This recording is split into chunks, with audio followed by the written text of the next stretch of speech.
And a good evening, ladies and gentlemen, and welcome to the Brevard Sports Network and our continuing coverage of high school sports. Tonight, it's Friday night, so where else would we be? There's two teams in Brevard County playing, and we are here live from the Hive. Here at MCC, Caleb Brown, Chase Alexander on the road to Tallahassee. As, it's playoff football. Chase, how you doing, bud? I'm doing good. I'm excited. I'm very curious about this game. You know, we haven't seen, MCC play a team of this caliber yet go against a team like Trinity Catholic.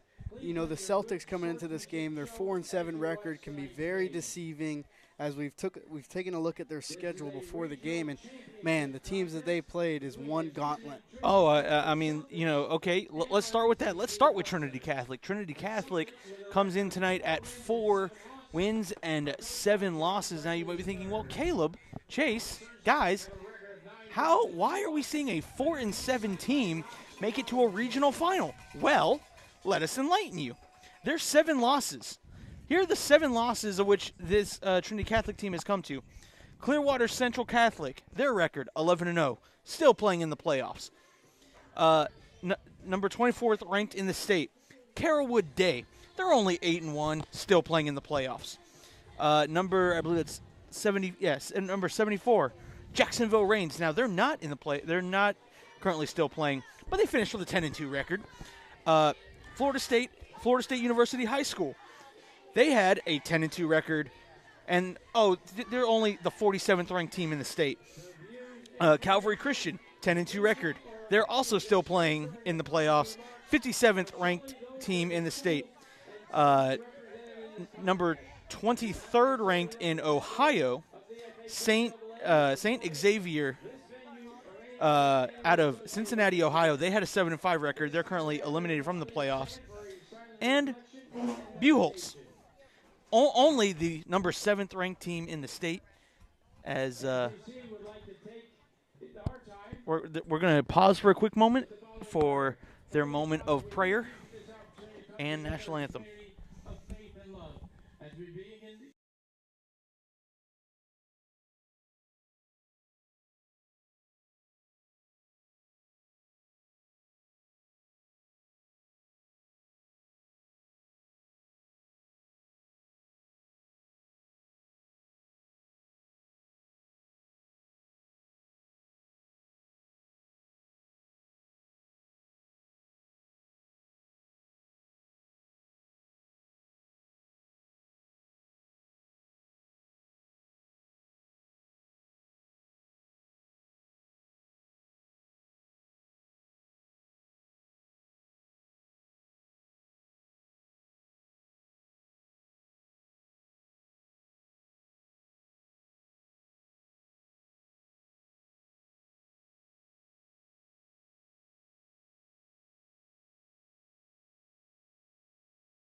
All right, folks, as we just had the before contest prayer and national anthem, we mute the mics here for the national anthem because, we're trying to stay on the air for you and get this game in its entirety as fireworks here are going off. Let's go see if we can show them. Ba-bam! And you know what? The fireworks in the sky, honestly, are nothing compared to the fireworks you will see on this field here tonight in the 1S regional final. Before we continue talking about these two great teams, we'd like to remind everyone and thank everyone from the FHSAA. The FHSAA has granted the rights to the broadcast of this regional final to the Brevard Sports Network. Any rebroadcast, retransmission, or description without the express written consent of the FHSAA and the Brevard Sports Network are strictly prohibited. Now that we got the legal mumbo-jumbo out the way, by the way, you know you want to grow up as a broadcaster when that's what you want to say on air. And we'd also like to thank our sponsors who help make sure that we could get on the air tonight. Solutions Property Management, located right here in Brevard County. Solutions Property Management would like to introduce themselves as a leading competitor in property management services. They have property managers that have over 16 years of experience in this specialized field. Solutions Property Management maintains and disciplined relationships with their current tenants. However, they understand that prompt service with compassion is also necessary to retain a healthy tenancy. For more information, visit them online at www.solutionsrentalsfl.com or feel free to call them at 321-684-7792. Information will be at the bottom of your screen all night long as we bring you this great action. So, Chase, you know, we're talking about Trinity Catholic. Their coach is now in his fourth year of his second term. He's had 2 terms. Let me make sure this is his second stint as a head coach at Trinity Catholic. He spent 7 seasons there in his first stint from 2008 all the way up until 2014, winning 67 games and finishing as a state runner-up in 2008, and he brought them a state championship in 2010. He is in his 4th season of his second stint, currently at 26-18. His Catholics were the 1S runner-up last season, losing to First Baptist Academy in the 1S state championship last December. So we know that the Celtics are coming in with a chip on their shoulder. They have tasted success. They want to get back to the state championship. They're on their redemption tour, as I like to call it. And, you know, this is a team, I don't know how many returning players are coming back from that team exactly, but this is a coach that's won 2 state championships, been a state runner-up multiple times. So, you know, he's smelling that 3rd ring. He wants it all, and unfortunately it's going to have to go through MCC. And if MCC can put a stop to it, that'd be pretty impressive, because we were talking before of how this team is put together. It's just a well-oiled machine. You don't see too many explosive players coming out of there. Just nice and simple. I'm not sure what their offense looks like yet, but we'll see. I just know that they're well put together and obviously a well-coached football team. Well, you know, their offense, you would think, I have their stats here. Hold up, let me pull them out. Bum ba bum bum bum ba dum. Sorry, folks. You would think I'd have myself put together, but you know, when you have so many notes, you're trying to go through and sift through all of them. You know, they have a quarterback here who's Mr. Wright. It's let me make sure I get his name right here. Preston Wright, class of 2025 junior quarterback. He has thrown for 1,215 yards with a 54% completion percentage. Now these stats are updated through 9 games on offense, 10 games on defense. So if you might be saying, well, we're missing some stats. Well, yeah, we are, but we get our stats through Max Preps. If the schools do not update, we work with what we got. As far as the rushing, so far as a team, they have rushed for a total of 1,013 yards. They are averaging 4.9 yards a carry.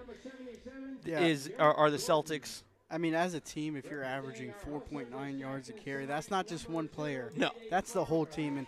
And to me, I haven't seen anything of Trinity Catholic, so that tells me that their offensive line, there's a bunch of studs up there pushing back the line of scrimmage. And see, when doing research for this game, you look at some of these stats on offense and you say, there's not one particular person that stands out that you're like, oh my gosh, we have to worry about this dude. Trinity Catholic is a bunch of dudes, and what do I mean by that? those linebackers will hit every hole. The offensive lineman will go ahead. The offensive lineman will finish the block to that second whistle. They are going to play a complete game for 4 quarters, and they do the simple things right. They we heard the description. They may only have somewhere between 10 and 14 plays, but those 10 and 14 plays, they are disciplined, they are sound, and that kind of discipline out of a high school football team is absolutely incredible. Yep, and MCC, like we said already, they're going to have a tough matchup.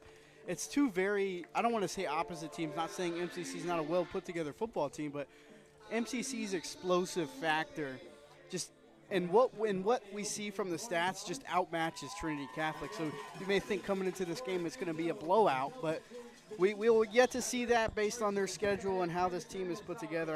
I'm very curious to see how this goes. Now, we've been talking about Trinity Catholic. Let's talk about these MCC Hustlers. These Hustlers, like you said, kind of a different put-together roster. You got guys like Day Farmer, Tank White, who's a freshman, Joseph Allen, the freshman quarterback, as the Hustlers make their way out of the tunnel. And here come the Hustlers. Here come the Celtics. Both teams are ready. We are ready to go. Melbourne Central Catholic, Brian Osterley is such a dominant force running the football, and we'll talk to you more about these squads. How do we get here? MCC defeated Halifax Academy 37-0, and Trinity Catholic unfortunately defeated Holy Trinity 55-7. I say unfortunately because, look, I would love for this to have been an all Brevard County regional final. That's not how we got it. We're here now, and right now both sidelines are pumped. They're ready to go. Chase, you're ready. I'm ready.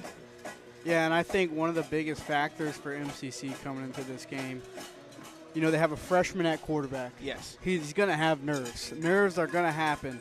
So if you can rely on your star running back in Brian Osterley, who's rushed for 805 yards and 7 touchdowns on just 97 rushing attempts. Now, I don't know how many averages that is. I have to look right here at the stats. But I can tell you that's a lot of yards per carry, and he is just one workhorse of a running back. Yes, he is. And Trinity Catholic will get a chance to look at that offense first. Looks like as Melbourne Central Catholic will kick off.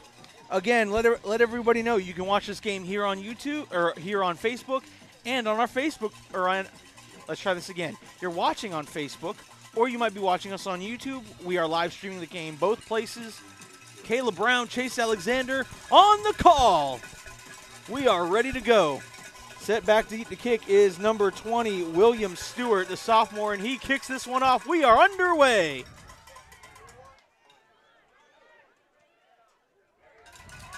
And he will be tackled and brought down at about the 22-23 yard line. And that will bring the Celtics first and 10 from the 21 yard line. As always, in both chats, let us know who you're rooting for, where you're watching from.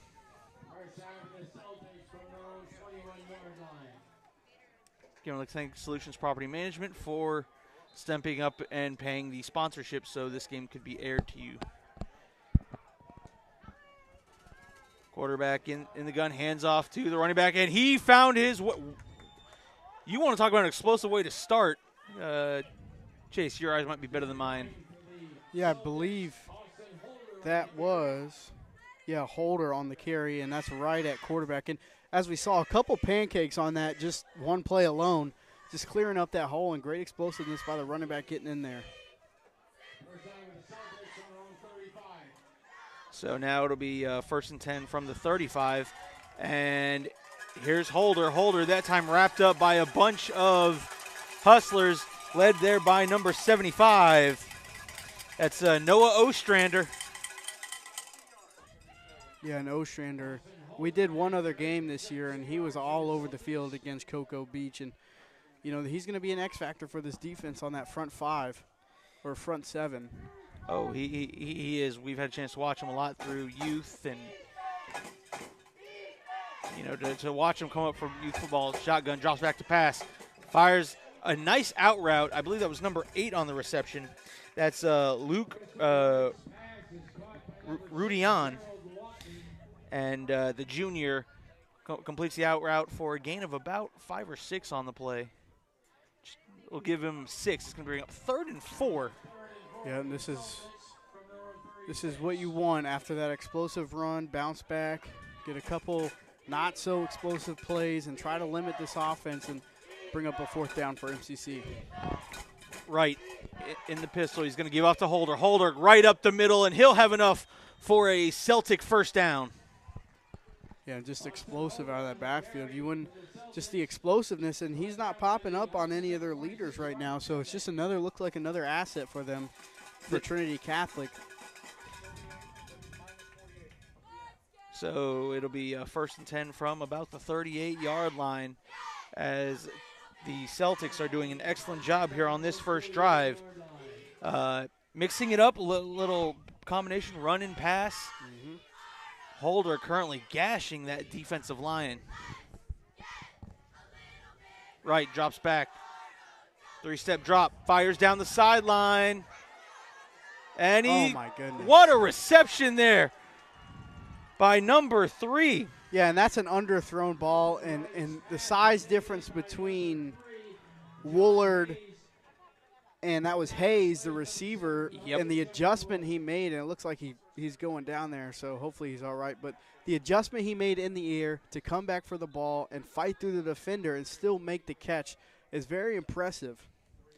Again, that was John Hayes, nickname Pops, they call him. He's a senior wide receiver, and Hayes, again, making a spectacular catch. And that was Hayes down on the ground. He's now walking back off to his own sideline, so thankfully, hopefully nothing too serious. But here we go now. It's 1st and 10 from about, see where that ball's spotted, about the 15, about the 16. Yep. And, Woolard's not just some foe out there. I mean, he's a guy with 5 pass deflections, 3 interceptions on the season, so just great adjustment by him to save his quarterback on that one. Not to mention a triple jump state champion last year, and penalty flag thrown on. That'll be against the Celtics. False start. That'll move the ball back to the 23-yard line.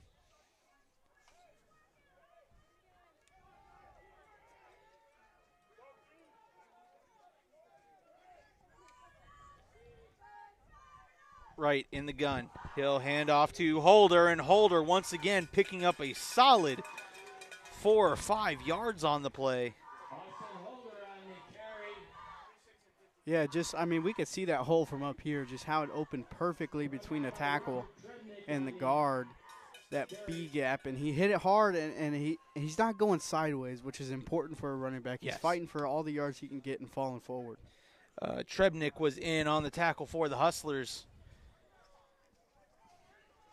They're doing whatever they want to right now. They're just sends a man in motion, fakes the jet motion, gives it to Holder, and Holder coming around the outside. And Day Farmer will stop him, but not before he picks up a couple of yards. And it'll be just short. It's going to bring up 3rd and maybe a yard. Yeah, and that time they fooled him with the motion. They thought it was going to be a little touch pass, but instead turned around, handed off. Just doing anything they want, running wherever they want right now. Just asserting their dominance in the run game. So here we go, 3rd and 1 here for the Celtics. Gives it off to Holder again, and why not? Holder's got himself a first down. He needed 1. He picked up about 2 or 3 on the play. And it will be 1st and goal inside the Solutions Property Management red zone. Ball is placed inside the 5-yard line. 8:18 left to go here in the first quarter. Yeah, and just looking at the stats, this is kind of what I expected from this offense. Just kind of run heavy, but the ability to go deep off that play action, and they're just going to bust you off from. Look at those guys. Those are big offensive linemen up there, and they're carrying the load right now for this team. Gives it off to Holder. Holder right in the middle, slips a tackle, slips another tackle, and he's into the end zone. Touchdown. It's Austin Holder, the junior running back / wide receiver. Yeah, it looks like Campbell had him dead to rights in the backfield, but just couldn't bring him down and slip the tackle. You know, that's just – he's right. He's what you want to see in a running back. He doesn't try to pull too many moves. Doesn't try to pull too many moves. It's just strictly – kick is good. All right. So I'm going to go ahead and update the scoreboard here. And it's 7-0 in favor of the Celtics.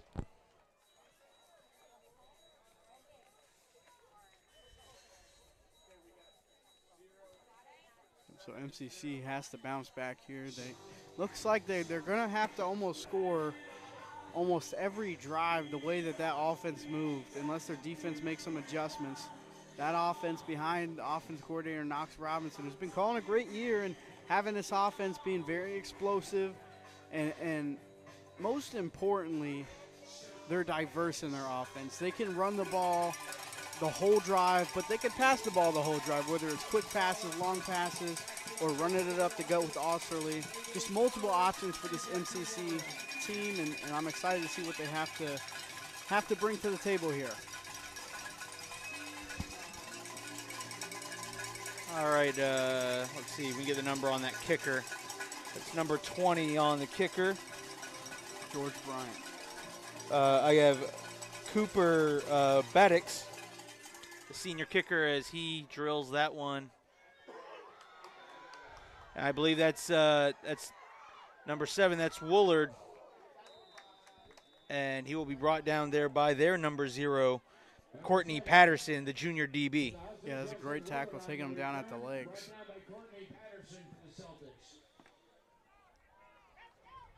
So here we go, folks.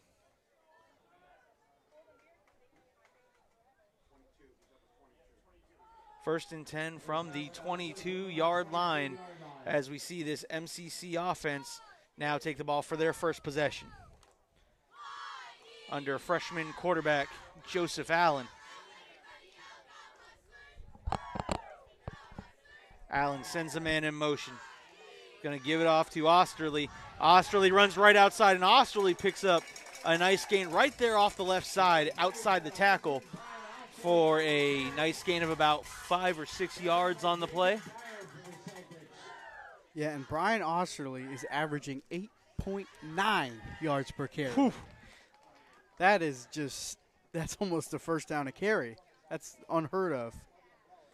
And now we're going to swing it outside and trying to get a quick screen out there to Justin Woolard. Overthrows him, and look, I think that's freshman jitters. You're in a regional, this is for hardware.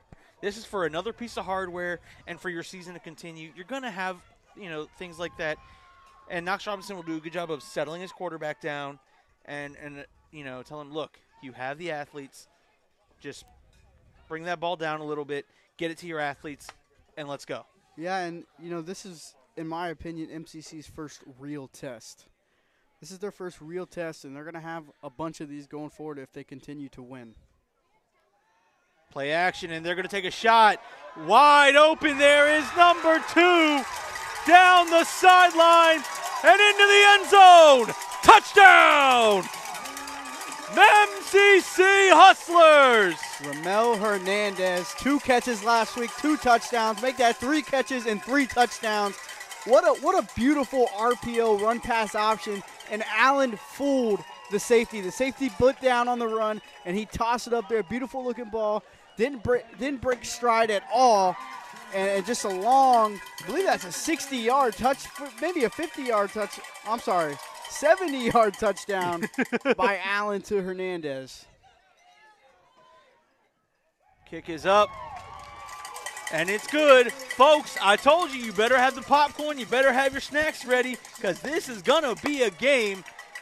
Freshman jitters, he said, Mr. Broadcaster, shut it down, watch this. And he played that like a veteran. I mean, that's impressive. I know they've been running the same offense all season, but to trust your quarterback to have an RPO, your freshman quarterback, in a regional championship game is next level. It truly was, and I think someone missed an assignment, because usually when you see someone get that open, there's a missed assignment somewhere, and someone's getting chewed out on a sideline right now. I mean, that was just – I give credit to Allen on that one completely. The eyes and the motion of him handing it off and the threat of Osterley, that safety crashed. Oh, no. Go ahead. And it left Hernandez butt naked open right in the middle of the field for a touchdown. No, and I agree, but sometimes, especially in the beginning of a game, you see a quarterback overthrow that football, and so I agree with you.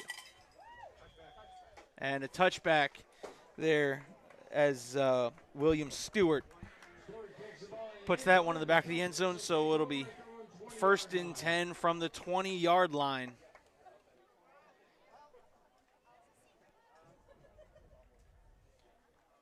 Yeah, and if you didn't know, this game started 8 minutes ago. It's already 7-7. And it's a tale of two different offenses as well of how they scored. You know, the Celtics definitely drove down the field, marched it down the field. Well, it only took 3 plays. 3 plays for the Hustlers to put 7 on the board. But here's Wright for the Celtics. And he's going to give it off. And, oh, wow, I thought he was stopped there. Pushes forward for another gain of about another 5 or 6. Yeah, that was Blanchard on the carry there. Antoine Blanchard, the senior running back. So, again, another weapon. We said that when looking at this Trinity Catholic team, there wasn't one specific stud.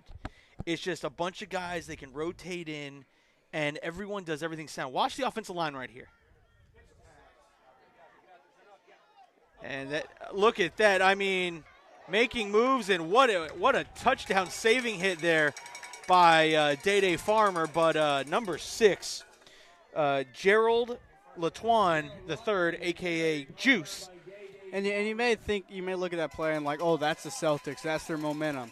But that hit by Farmer alone fires up a defense. Even after that first down play, that gets you fired up as a defense to see your guy hit like that, especially at the corner position. Absolutely. Timeout called by, I believe the Hustlers called that timeout. But, Chase, we're both former offensive linemen. You saw every offensive lineman was in their place, held their block, and it's almost like they knew, hey, Mike, that running back just passed us. Let go. And that's the easiest play for an offensive lineman. That little jet sweep / touch pass, whatever you want to call it. Because you have to hold your guy and just not let him get it past you. You don't have to drive him forward because you don't want to drive him towards the play. No. As long as you can hold him for a little bit and let that guy get outside, they're not going to catch him. Right. Now, again, the toughest part about that play is the fact you have to know when to let go. Mm-hmm. You kind of have to have those peripheral eyes of, okay, because how many times do we see a play like that go for 6 and it get called for holding because a lineman, held too long? Yep, feel free to take that. Right. Drops back to pass. He's going to open it up. Fires down the side, or middle of the field, caught. And right in front of Osterley. And there it is again, right with that play action. This time he puts it on the money for his receiver, almost identical to how we saw that first drive play out. He just found the soft spot in between 2 safeties and dropped it right there. First down with the Celtics from the Hustler 39. 1st and 10 from the 39-yard line. Drops back to pass, looking to set up a screen. And incomplete. Ooh. It looked like Holder was in the vicinity of that ball. Yeah, no, he was. I mean, are they going to call it grounding?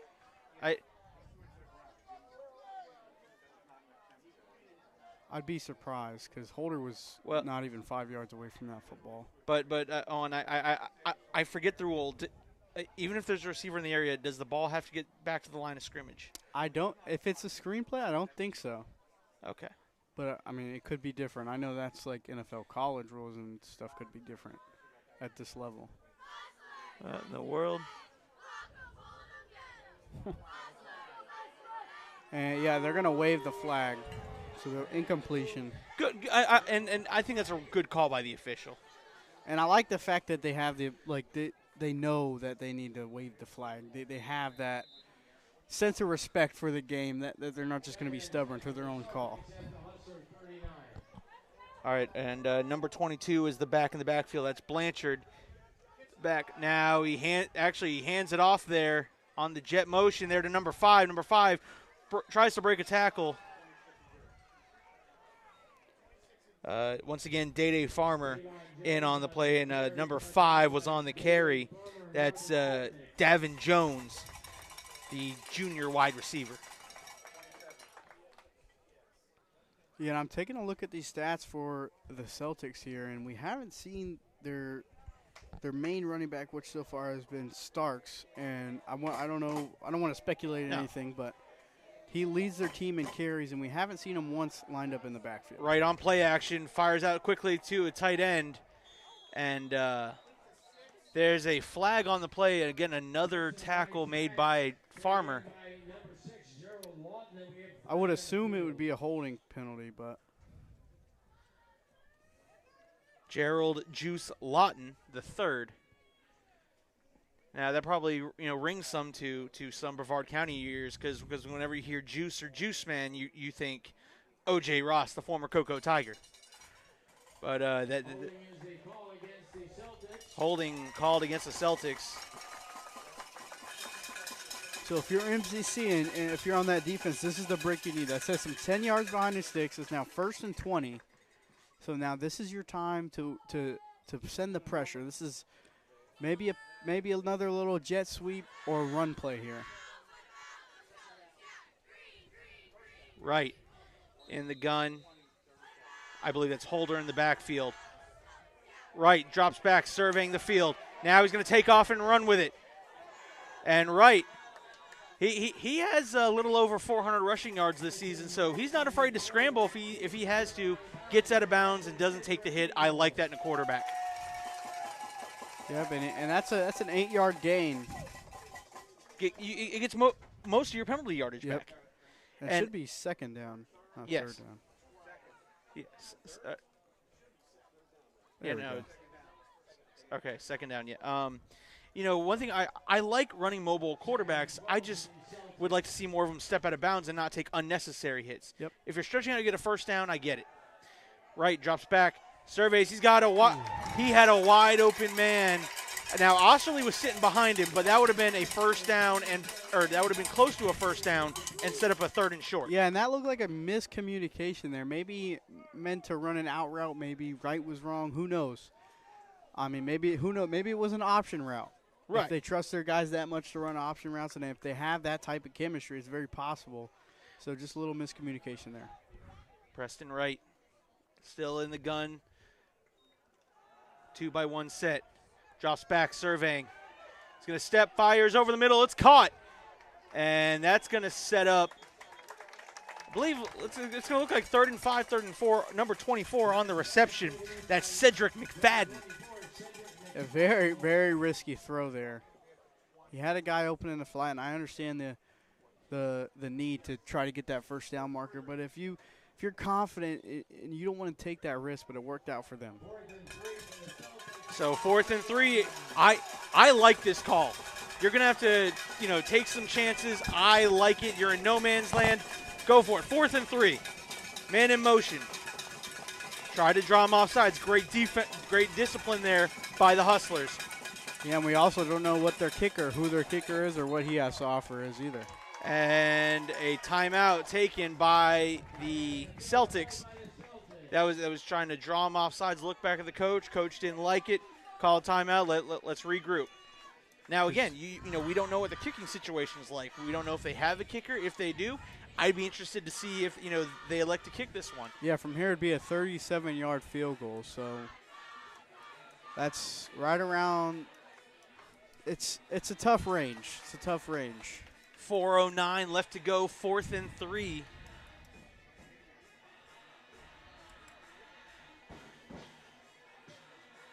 Again, I'd like to thank Solutions Property Management. Information is out at the bottom of your screen. They have property managers who have over 16 years in their designated field.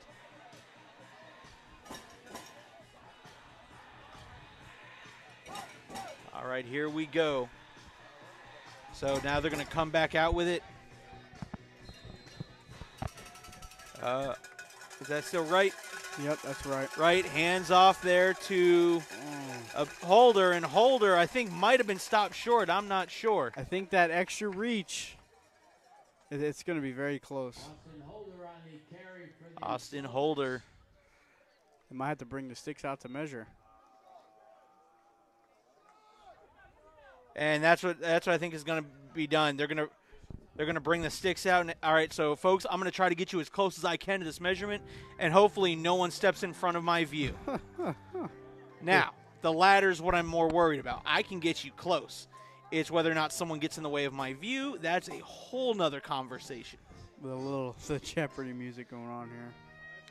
Does Gene Steratore? Do we have Gene Steratore in the house with the index card? Yeah.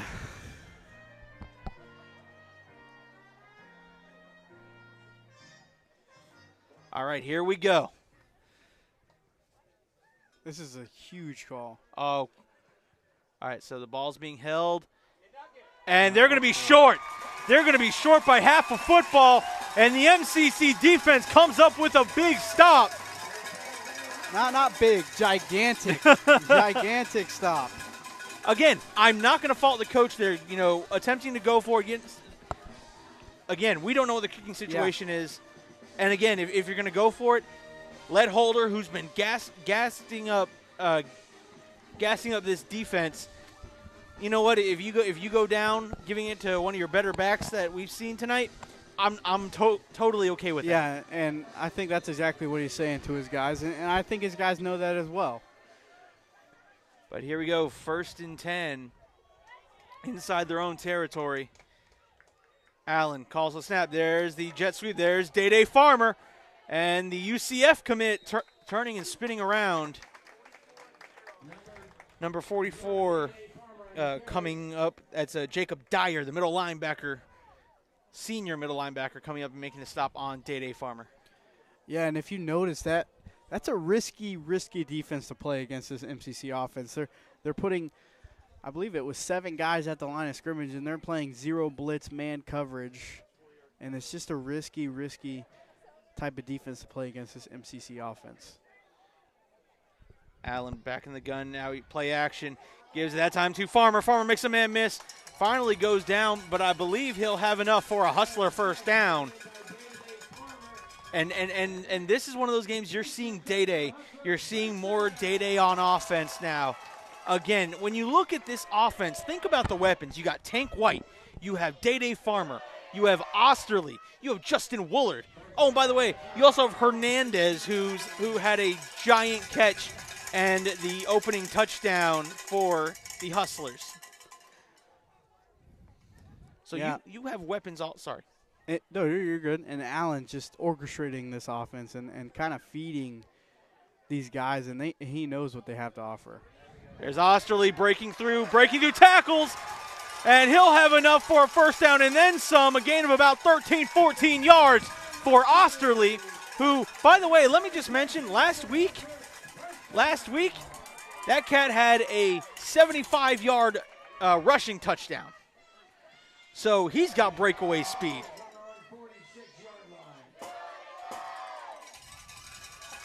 And the Hive is alive. Comes back out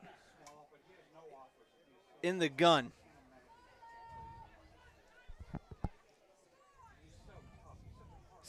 And he gives it to Osterley again. Osterley picks up might have gotten back to line of scrimmage, may have gained a yard. And I think that's what they're going to get. They're going to give him the benefit of the doubt, give him the yard, and it's going to bring up 2nd and 9 for this MCC offense. Cocoa up 6-0 in the first quarter. Thank you very much, Mr. Howard, for your grandson, Osterley Heat.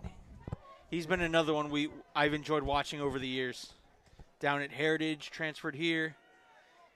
Allen steps up, fires.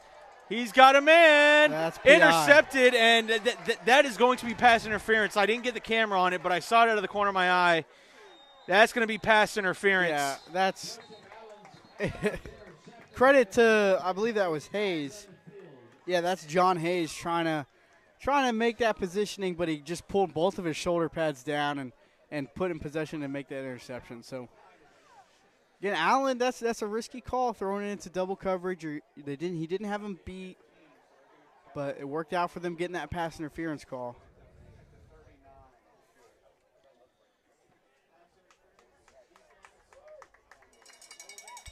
Oh, wow. Offsetting penalties. There was holding called on the Hustlers, pass interference, those penalties offset. Watching from Nova Scotia, Canada. Nova Scotia.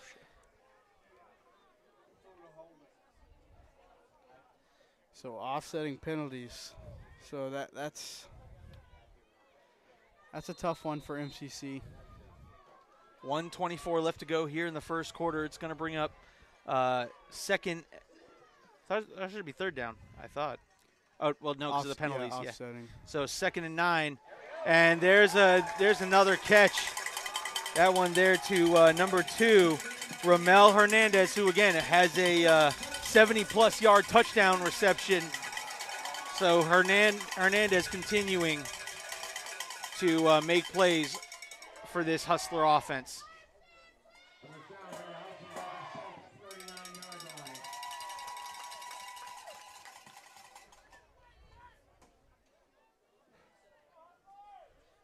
So the Hustlers now have 1st and 10 from about the 39.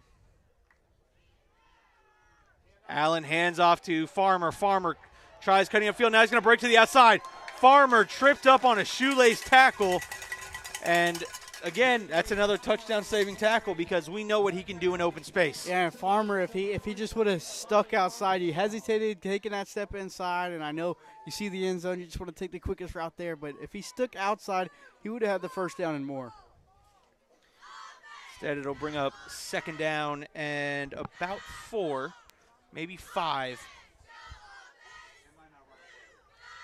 And there's 15 seconds left. Sure. In the quarter, and they may just take this into the second quarter. Yep. And after seeing Allen tell his guys, "Hey guys, don't go down. We're just going to take this into the second quarter." So in a first quarter that had some explosive fireworks, 2 touchdowns scored. Folks, take this time, refill that drink, but make sure you're back in the next 2 to 3 minutes. While everyone's getting the drink, could you let everyone know about Solution Property Management? Solutions Property Management, located right here in Brevard County. Solutions Property Management would like to introduce themselves as a leading competitor in property management services. We have property managers that have over 16 years of experience in this specialized field. Solutions Property Management maintains a disciplined relationship with their current tenants. However, they understand that prompt service with compassion is also necessary to retain a healthy tenancy. For more information, visit www.solutionrentalsfl.com or feel free to call at 321-684-7792. All right, a fresh 12, 10. Yes, the Hustlers are looking strong. What's up, Jackson? Glad to see you, buddy. Hope you're enjoying a much-needed rest. Yeah, and South Sumter leads Cocoa in the first quarter, 7-6. Allen, play action, fires deep downfield, and it's overshot. He had, I believe that was Day. I believe that was number 1. Yeah, intended for the receiver White. That's Tank White. Trying to get that freshman to freshman connection. Again, Tank White caught his first touchdown pass last week, as you saw that here on the Brevard Sports Network. And he's a – wait a minute. Flag on the play, illegal man downfield, and that's tough. Yeah, it's almost like we're seeing like the same drive that Trinity Catholic had. The penalty sets them back, almost in the same position. Hopefully they can.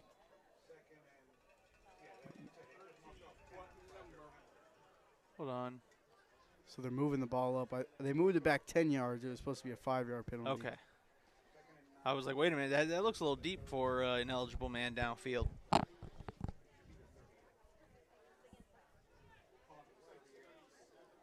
So it's going to be 2nd and about 7 for the Hustlers here.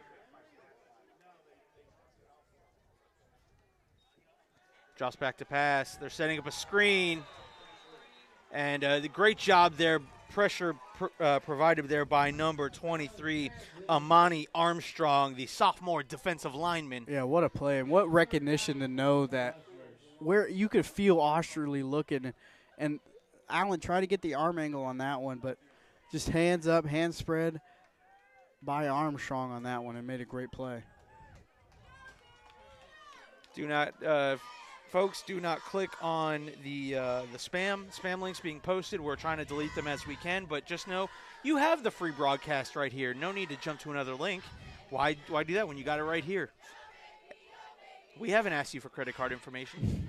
Drops back to pass. Allen steps up in the pocket. He rolls. Now he's going to – oh, wow. Good. It's upended there. It's close. It's close to a first down. That is close to a first down. And they're going to motion to move the sticks. So Allen picking up a first down. And, you know, that one, I don't mind that. Yeah. You know, it was 3rd down. You don't really want to put yourself in a 4th down situation. Yeah, and it gives your team a little more. Right. I'm not saying that they don't have faith in him already. No, but just puts a little more confidence in that he's willing to risk his body and put his body on the line for that first down. That's a freshman needing to make a play, and he did for his squad to pick up the first down. And great pocket presence. Stepped up. He kept his feet set looking to throw, and he kept his eyes downfield waiting for his guys to make a play, and he kept the defense humble by not rushing it and leaving a guy open. Allen's going to hand off to Osterley. Osterley bounces to the outside and eventually cuts up and gets a gain of about 4 or 5 yards on the play. And this is what you love if you're the Hustlers. Osterley is hitting about 4, 5, 6 yards a pop every time he touches that ball. Mm-hmm. Yeah, and if you're Trinity Catholic, it's almost a win with him averaging 9 yards per carry. Yeah, on the whole season.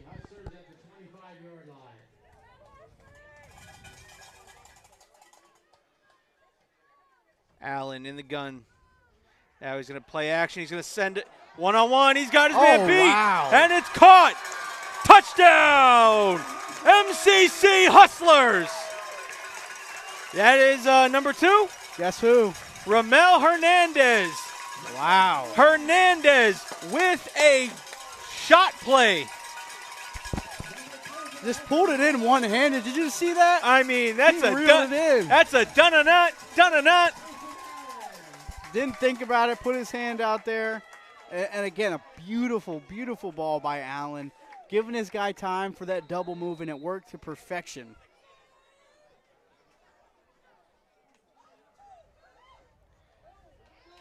That kick is up and good.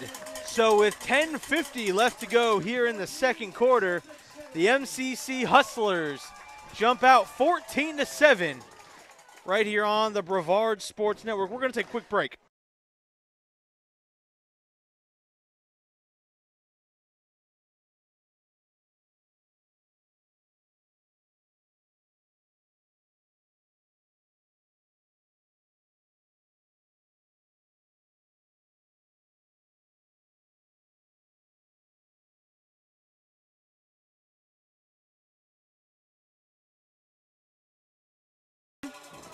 Welcome back, folks, everyone, to the Brevard Sports Network.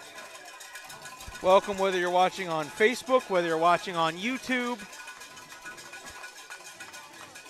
That drive was an excellent drive, capped off by an Allen to Hernandez touchdown reception. That kick will be returned there by number 8.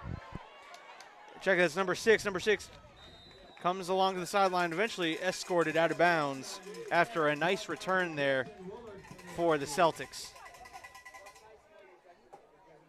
That's Gerald Lawton III, the junior wide receiver, a.k.a. Juice. Yeah, and that was big for MCC to score on that one. Obviously, you want to score anytime you can touch the ball, but the fact that they'll get ball at half as well is huge.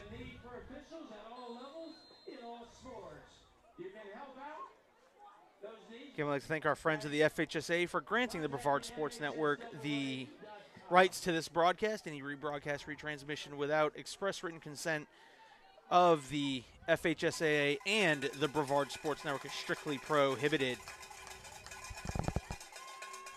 So here comes Wright. Sends the man in motion. And they're going to give off to Holder. And Holder fighting for about 4 or 5 yards on the play. Again, Holder's a tough runner. He's not only quick, but he is tough, and you need to wrap him up and bring him down. Yeah, and Holder, pull the stats up real quick. Holder coming into this game, guess how many carries he's had on the year? How many? 10. 10 carries is what I'm reading right now. And he has probably about 10 carries in this game so far. Wright drops back to pass, surveys, fires. He's taking a shot. One-on-one and in and out of the hands. Coverage being provided there by number 6. That's Ezra Engel. Yeah, perfect coverage on that one. Just forced the ball to the outside, and there was no more room. Ball sailed out of bounds. Sorry for the voice pop. I don't know why I guess I haven't hit puberty yet. You would think at 27 it would have happened, but hey. Yeah, I'm going back to hold. I'm shocked that he's 10 carries, 60 yards. Now again, these stats were updated through 9 games. So. Oh, okay. Another shot being taken and oh my goodness gracious.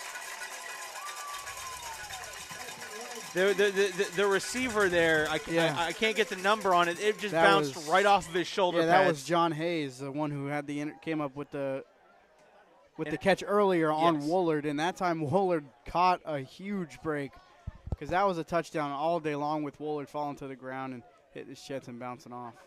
Wow. And look, that's a big break for MCC because he catches that one, he's gone.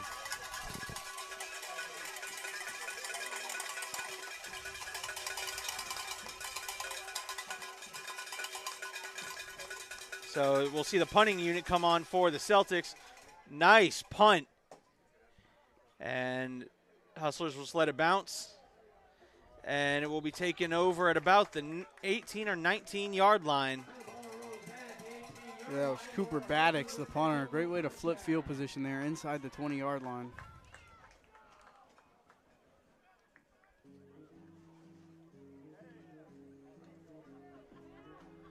All right. Watching from Maryland, let's go. And, someone else watch, Rob Kaufman, watching from Orlando.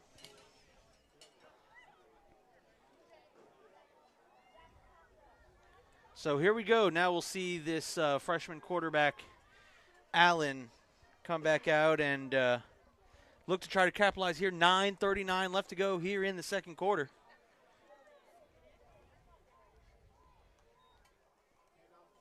And off to Osterley. Osterley finds a big old hole. Osterley picks up a first down and then some. Got to hold on to that football. And there comes the rest of that offensive line. Eventually getting him dropped down to about the 45-yard line. And that's the kind of explosive thing you can see out of Osterley. Yeah, you see how fast his feet hit the ground and just how powerful. You can just see Kyle, what a comparison I like to make is Isaiah Pacheco for the Okay. Chiefs. He runs almost identical to him.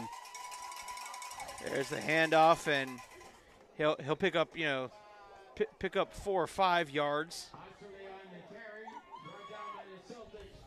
Mr. Cody Black, what's going on, buddy? Penderlick on the tackle for the Celtics. Yeah, what's up, Cody? I know you didn't. I know you didn't say hi to me, but I will say hi to you, sir. I see how it is. Allen drops 1-step drop, fires. It's caught to Day Farmer, and Farmer makes a move and gets out of bounds. Yeah, he tried to make a little too extra for me. I like just if he went forward, he probably would have made it a 3rd and manageable. Now it's now a 3rd and 5. Well, hey, look, he is a UCF commit, and he trusts. What's up, Brett? Mr. Brett Black. Yeah, of course. But yeah, so 3rd and 5 now. And this is where I give it right back to Osterley. What do I know? Drop back and overthrew that. He was looking for Hernandez again, which, I mean, hey, that's not a bad guy to go to when you're in a jam having the night he's currently having. Yeah, and maybe they're thinking that they're not in 4-down territory. And for me, if you hand it off to Osterley, if he gets about 3-4 yards, you're a yard or 2 short of that 1st down. Just go right back to him. But, again, that's me, and I'm up here in the booth, not down there on the field. So we may have headsets, but it's not the headsets anyone cares to listen to. Yep. Of course, we're also offensive linemen. We love to run block. And what a punt, as it will go out about the 21-yard line.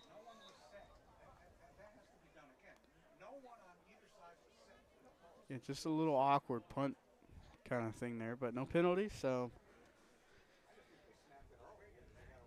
or maybe there is a penalty. Yeah, and we're getting a consensus from here in the booth. People saying that there was nobody set. Yeah, illegal shift. So the Celtics said we're going to decline the penalty. It was basically not everyone got set for MCC, and the Celtics declined the penalty. Said we'll just take it from the 21 because you don't want to give the punter another shot. Now you're pinned back deeper because of the leg that he has. Watching Miss Terry Kalaga, or if you're any former Rockledge High School student, she's just Miss Kalaga. One of the true Raider greats, and honor that you would stop by. And there's right handing off to Holder. Holder almost broke the tackle. Man, what a play by Trebnick. Just firing. I don't know. I think he came from the outside backer position, and he just fired that gap and lit up Holder. And now, though, he did what I call Florida boy tackling. He didn't wrap up. He tried to just bang him with the shoulder. Mm-hmm. And you got to wrap up, especially after a hit like that. And there's Holder again. Holder to that left side. And Holder breaks the tackle. Second effort, and he'll have enough for a Celtic 1st down. Again, like you just said, hit hard but bounced off and fell forward for the 1st down. Holder is running too strong to try to shoulder tackle. I don't care how big you are. I don't care how fast you think you are. If you wrap up, he can't bounce off of a wrap-up. Mm-hmm. Because at least if you wrap him up, you're holding him up and waiting for the rest of your team to come and finish the tackle. Yeah. Right. In a 2x2 set. 2x1, check that.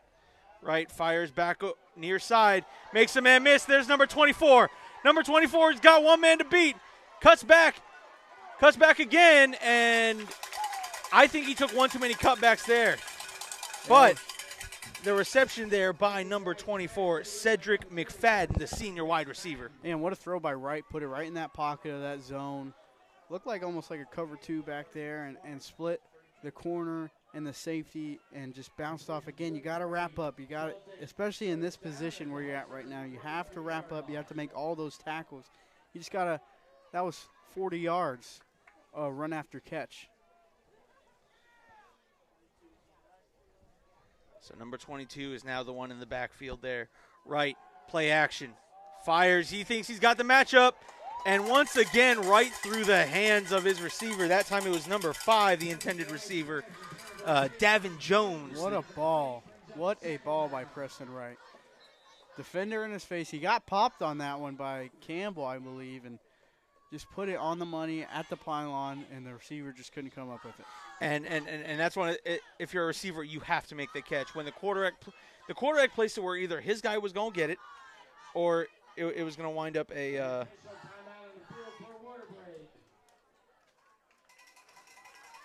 And a timeout for the water break. 6:27 left to go. While they're taking a water break, I think Chase and I are going to take a water break. We'll be right back, right here on the Brevard Sports Network.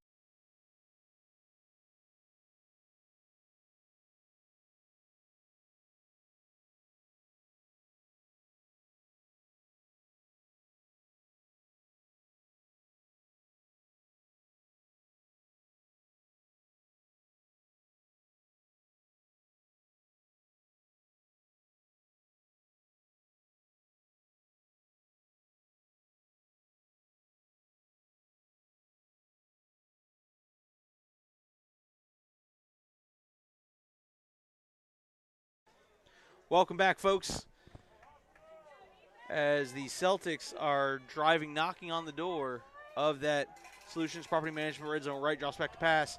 Fires. And it was due time for that one. Sorry, there's a catch. Touchdown, Celtics. Yeah, that was Luke Rondonian. It was due time for them to come up with the touchdown pass. Again, Wright put it right on the money. Yes, he did. And, look, like I said, it was due time. There was at least the two previous passes where they took shots. They had the matchup. It's, receivers didn't make catches. Mm-hmm. So finally makes the catch there. You said that was Duke Rondonian?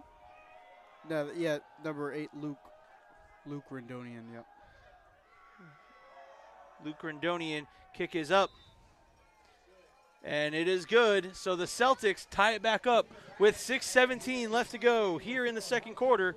Your score, it's all tied up at 14. You got to think. We said in our preview yesterday when we did our Thanksgiving post, we did a Thanksgiving where we showed up to the broadcast. The more Alan and I looked at this game, and I'm sure you've thought this way too, Chase, MCC was going to have a tough time. Did I expect them to jump out to the lead early? I'll be honest, no, I didn't. But now the Celtics have jumped in, back-tied the game, 6-17. This is where you start, you start facing some of that adversity. This is where you start, showing what you're made of. Yeah, and I'm on the same page as you guys. And looking at this game, looking at the schedule that the Celtics had to go through and them coming out with 4 wins, and just looking at the stats for the Celtics, I'm not sure how they were going to play.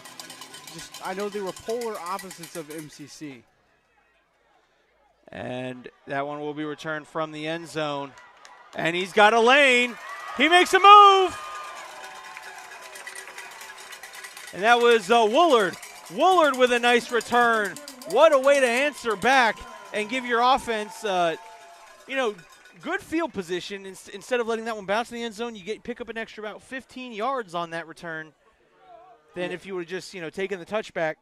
Yeah, and continuing my thought before, I'm like, what I thought was going to happen. I really thought Allen was going to struggle.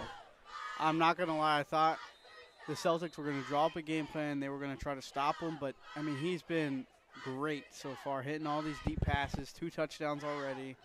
Just playing like a true, almost like a senior quarterback out there. Allen in the gun.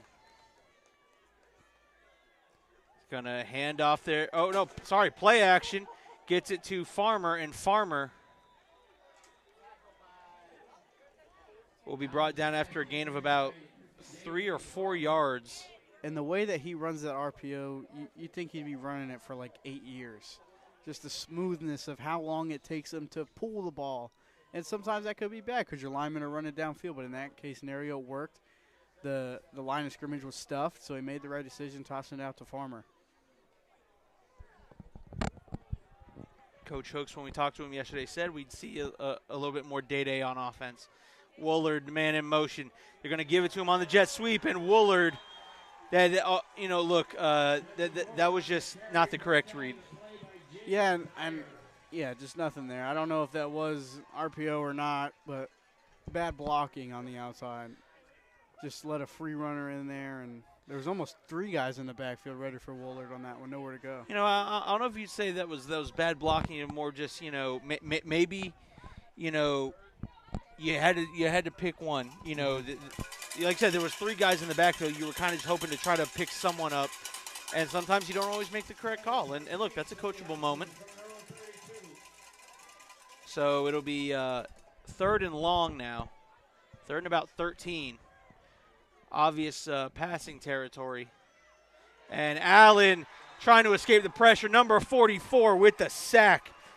That's going to be Jacob Dyer, the senior linebacker. Yeah, just a free runner. Another miscommunication on the line. If you're a center, you're kind of the quarterback of that offensive line. You're calling out where they're blitzing. I haven't seen much blitzing from the Celtics so far, but when you have a free runner like that, that's your worst nightmare as an offensive line. There's nothing much the offensive line could have done there. I mean, that was just really schemed up well there by Trinity Catholic. Back to punt. And a rugby-style punt. It's high, and I believe, like I said, somebody got a hand on it. That's a live football, and Trinity Catholic picks up. They have it inside the red zone, down near the 5-yard line. That ball is live if Trinity Catholic picks it up. Heads up play by Michael. I believe that was number 8, Michael Green. Oh, I'm sorry, number 8, Luke Rendonian. Heads up play to make that. Just notice that ball is a live ball, and I believe that ball was tipped after the punt. I believe that's why the punt was a little short. But just heads up play, and you gotta think a little more if you're MCC special teams there. Well, now is where you start to see the tide has come back to Trinity Catholic. It's man up time. Gut check if you're that MCC defense. Got put in a bad spot. Yeah, and MCC had a 7-point lead at the beginning of this quarter. Right, hands off to, I believe it's number 23. Yes, it is number 23 into the end zone. Touchdown, Celtics.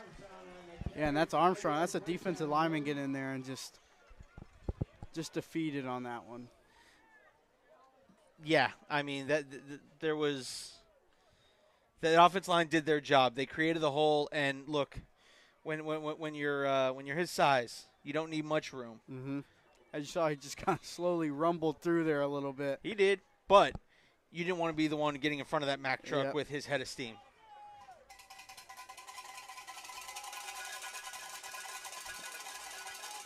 Kick the extra point. It's up. And good. And so within the span of 3.5 minutes from the last score, well, the Celtics have put now 14 points on the board. 14-point swing, and MCC, just like you said 4 minutes ago, they were sitting in the perfect place. Up by 7, having the ball, get ball at half, but, just unfortunate turn of events, and good teams bounce back from this. State championship level teams bounce back from this, and they find a way to win. Absolutely, and look, MCC has all the weapons capable of doing so. Again, you have the UCF commit Day Farmer, Justin Woolard. We've seen Hernandez, 2 catches, 3 catches, 2 touchdowns. And we got a personal foul. Sorry to interrupt you. No, no, no. Personal foul is going to move the kickoff 15 yards back. So You need to capitalize right here. yes. I mean, that you're getting help 15 extra yards. You got to try to do something with this here. 3:35 left to go here in the second quarter. Celtics moves the ball to the 25-yard line for the kickoff.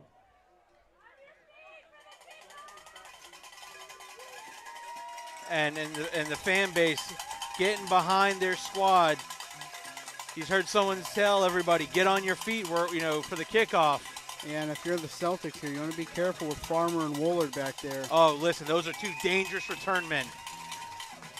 You can't just kick it in the end zone. You kick it out of bounds, that's a flag. So.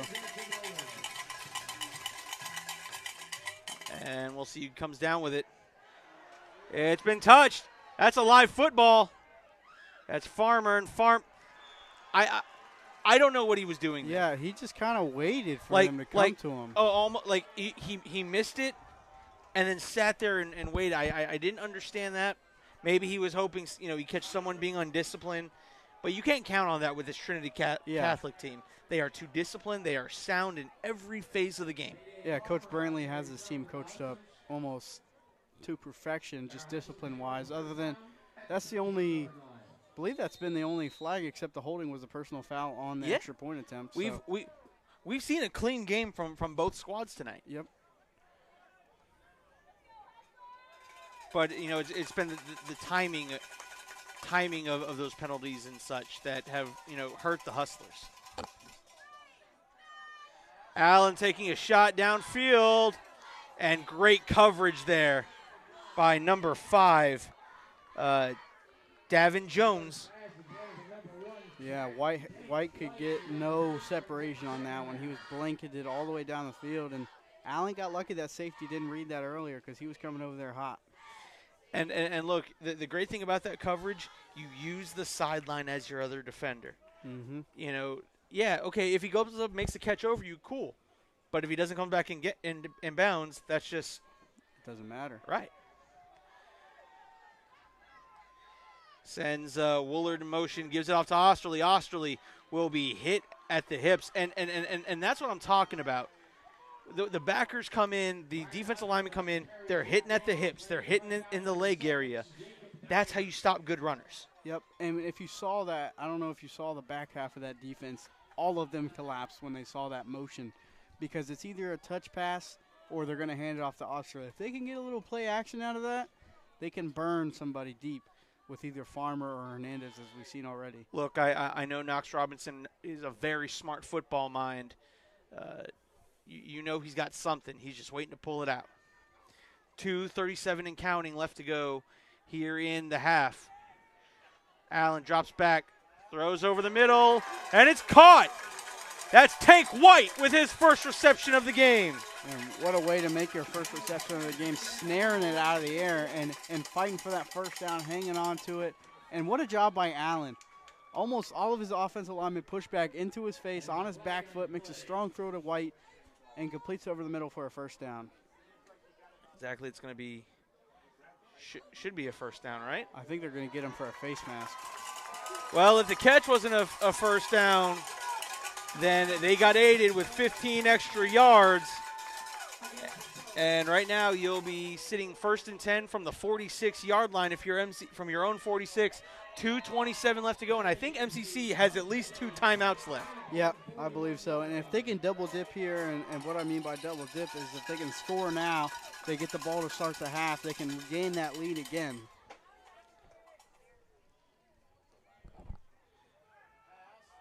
Pass over the middle and incomplete.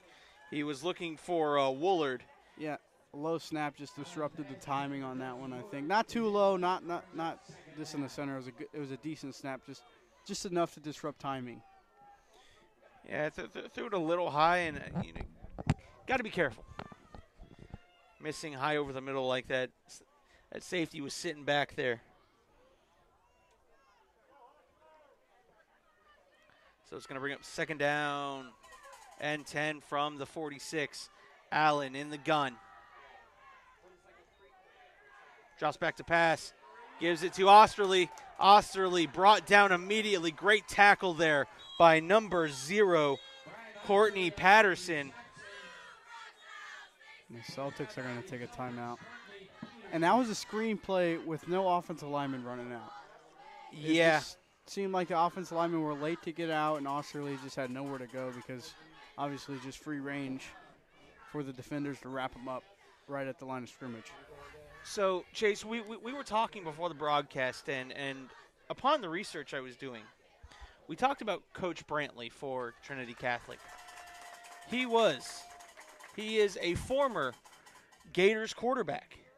The coach, Brantley III, as a quarterback at the University of Florida, he lettered in 1977 and 1978, led the Gators in passing in 78, threw for 1,300 yards, 11 touchdowns, and 13 interceptions, and the Gators went 4-7 that season. Now, the other tidbit, if you're a Gators fan and you hear the name John Brantley, you might remember he was the quarterback that had the unfortunate job to take over for Tim Tebow after he left the program. Tough spot. Yeah, I mean, you want to talk about one of the toughest spots to try to take over a program like the University of Florida. Trying to take over and be the guy after the guy, that's tough. But, yeah, a little interesting piece of research. Here we go, 3rd down and 10 from the 46. There's another screen. And did he lose the foot? I think they're going to say it was down. I thought he lost the football. I thought I saw it pop out. But he was down and unfortunately did not pick up many yards. It should bring up 4th down if I'm counting correctly. 4th and 10. And again, just another mistimed screenplay. Just a screenplay with no blockers out in front is just obviously no man's land for any team. And I think I didn't see. I think the Celtics might have taken. Yeah, that was their second. Really? That was their second? I believe so, yeah. I think he put a 2 up, the official. Okay. Well, if it was a second timeout, then it would have been MCC because the Celtics used a timeout in the first quarter, and then they just used one recently. Well, then maybe he put up a 3, and I'm blind because I think it was definitely Celtics called a timeout on that one. Okay, so then it was 3. So they're trying to save time here. 4th and 10. 1:46 left. They're trying to get the ball back so they can score again. They know MCC gets the ball to start the second half. And they're going to go for it. All right. So here we go. Allen in the gun. Allen drops back to pass. Fires over the middle. It's incomplete. And that's a turnover on downs. And now 1:41 left to go in the half. And the Celtics take over inside MCC territory. Yeah, I don't quite understand that play call. And regardless if he caught that or not, he would have been 6 yards short of the first down. So that's a tough call to make. Your punter already put on a pretty good punt. Maybe you're just scared of another block like it happened earlier. So sets him up with good field position here, though. So here we go, 1:41 left. Wright comes out in a 3-by-1 set. Drops back to pass. Waiting, he's got a man near side. It was intended there for number 6. Day Farmer was in on the coverage. Just a little bit overthrown, but man, Wright has just looking at his stats before, and you wouldn't expect him to throw the ball like he is tonight. No. He has thrown some excellent balls tonight that just his receivers haven't been able to come up with.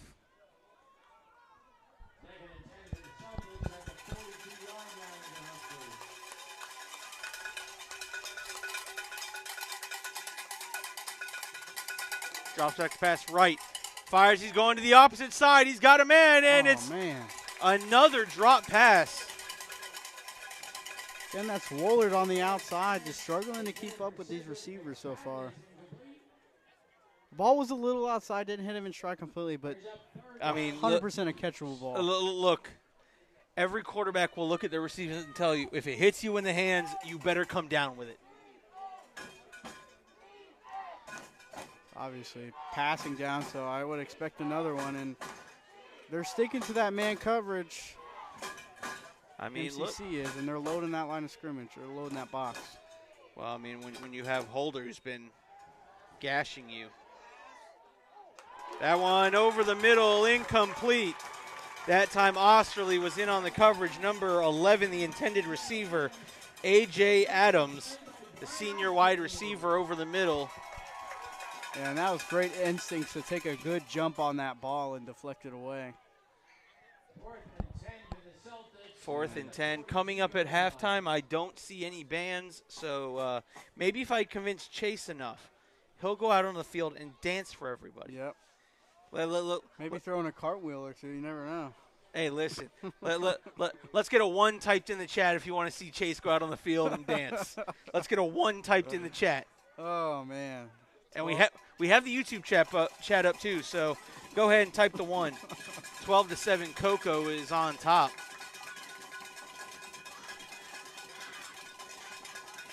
So the punting unit coming out for the Celtics. And that one's just going to be punted, and that one will go right into the end zone for a touchback. So 1st and 80 with 1:13 left. I believe MCC has two. I believe they have 2 timeouts. Yeah. Brett, put it 2. Hey, Thank you, Brett. I was saying, I'm like, you better thank Brett. Cody said he'll sponsor it. Let's go. It'll go to the Help Chase Meltdown Institution. Yeah, put a 2 for Caleb in there. No. Allen fires to the outside. There's a catch and a broken tackle, but you got to get out of bounds. There's a first down picked up. I believe that was Woolard to the outside. And that's the thing, this MCC Hustlers offense can score in a minute, especially with 2 timeouts. They just score in a minute with no timeouts. 1:05 left to go here in the half. Allen back in the gun. 3-by-1 set. Drops back. Steps up, fires. It's going to be caught, but he's brought down in bounds. And they're going to get MCC with a holding here.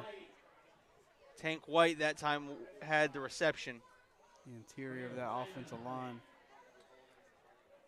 Holding on the Hustlers.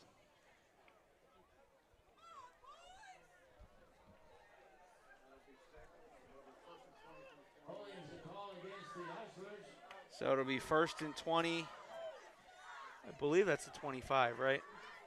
Yeah. 24. 1st and 20 from the 24-yard line. Got to get it to the 44 for a first down. 57 seconds left to go in the half. Still 2 timeouts. Pass. Oh. Yeah, that was definitely a forward pass. Yeah, it was. It was trying to get Farmer, and I think Farmer just might have tried to peek up a little bit, see if he could make a move. And honestly, probably better for him to drop it because it looked like he was going to get lit up right when he caught that ball.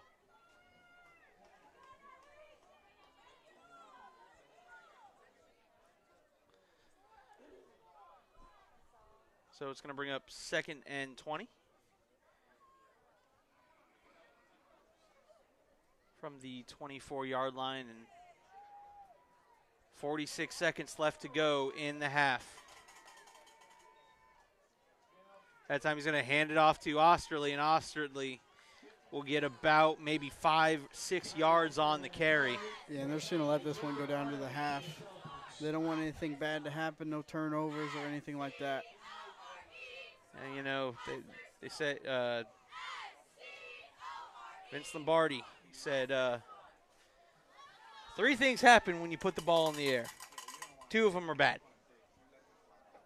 Yeah. I think they might, maybe one more play. Maybe trying to see if they can catch the Celtics slacking and try to set up a screen. Stops the clock. Nope. There is a flag on the play. Now remember, the half cannot end on a defensive penalty.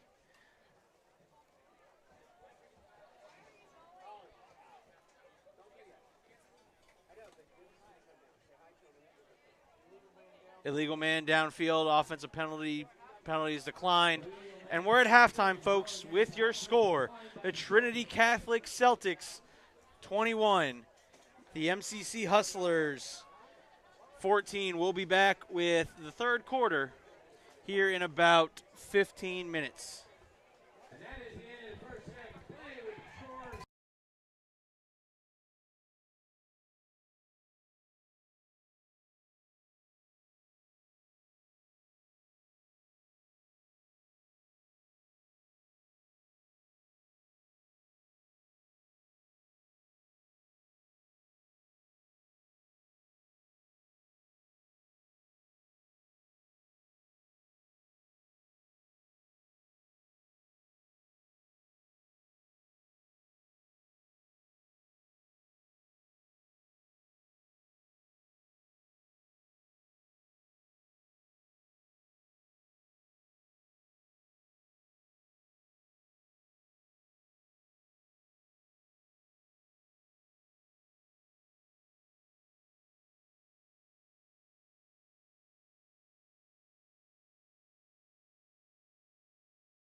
All right, everybody, welcome back to the Brevard Sports Network. Chase, why don't you give a breakdown of your thoughts of that first half while I change the scoreboard?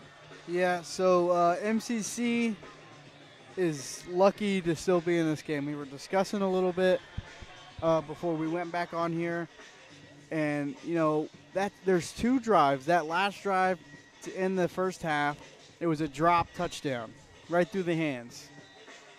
And then 2 drives before that, they had a drop touchdown, and they ended up punting again. So 2 drop touchdowns resulted in punts for the Celtics. So Celtics coaching staff is obviously not happy with the drop passes, but I don't think they're sweating too much. And the only way that this MCC offense has really scored is a deep ball.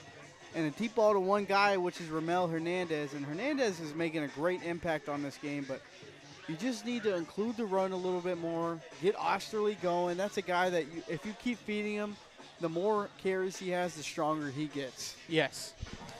He is definitely one that – and look, he had a strong start. You got to – no, we don't want to do that. We don't want to block the light. Oh, yeah. Yeah. Don't block the light, Chase. Gosh. They keep the press box dark, and I found out why. So the reason they keep the press box dark is because, because of the rain, sometimes they have to shut the windows, and it makes it really hard to see when the lights are on in here. So, all right. So currently we're being lit by candlelight. No, I'm just kidding. We have a little lantern here that we're kind of putting between Chase and I, and it allows us to see our paperwork and all the stats and all the good stuff, right? All the great stuff. And looks like we're all set. We're going to forego the last minute and a half of halftime. Let's go. Good, I like it. No need to wait around, right? Both teams are out on the field, exactly. Let's go. Let's go, let's go. If you want it, you can get it. Okay, I'm going to stop. You can get us copyrighted. Yeah, right, I know. This glorious singing I have.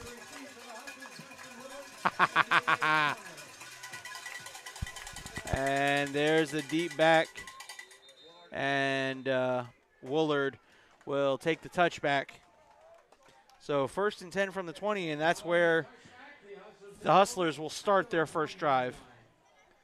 Again, I agree with what you said. Go back, look. Currently, you're in the position. You're only down by a score. Mm-hmm. Get the run game going. Get Osterley going again. Get your offensive lineman leaning on that defensive lineman. Yeah, and you have plenty of time the whole second half. So now's the time to implement that running game before you get too far behind where you're stuck. You have to pass the ball. There's play action, and what do we know? They get Hernandez back. He's not a bad guy to get back in there. Yeah, no, I mean, again, get it to your playmakers. If you get it to your playmakers, there's no issue. But it's if you want to establish something, if you want to open up that pass game, you got to start establishing that run. And by the way, I would like to give a shout out to Pat Woods in the YouTube chat, who corrected me. It was Ohio State's Woody Hayes who said, when you put the ball in the air, 3 things can happen, and 2 of them are bad. So thank you for the correction. I thought I might have messed up, but I appreciate you letting me know. And there's Osterley, and they go trying to get that run game going. And, great job there by the D-line of the Celtics. Yeah, and it's almost like if you look at the tackles, you think, oh, that MCC offensive line is huge. But you look into that interior, they start to get a little bit smaller and just not as wide. And obviously I don't know their strength and how much they bench or whatever, and I don't have their stats or anything. We had a chance to I'll tell you, they definitely look bigger when you're on the field with them, I promise you.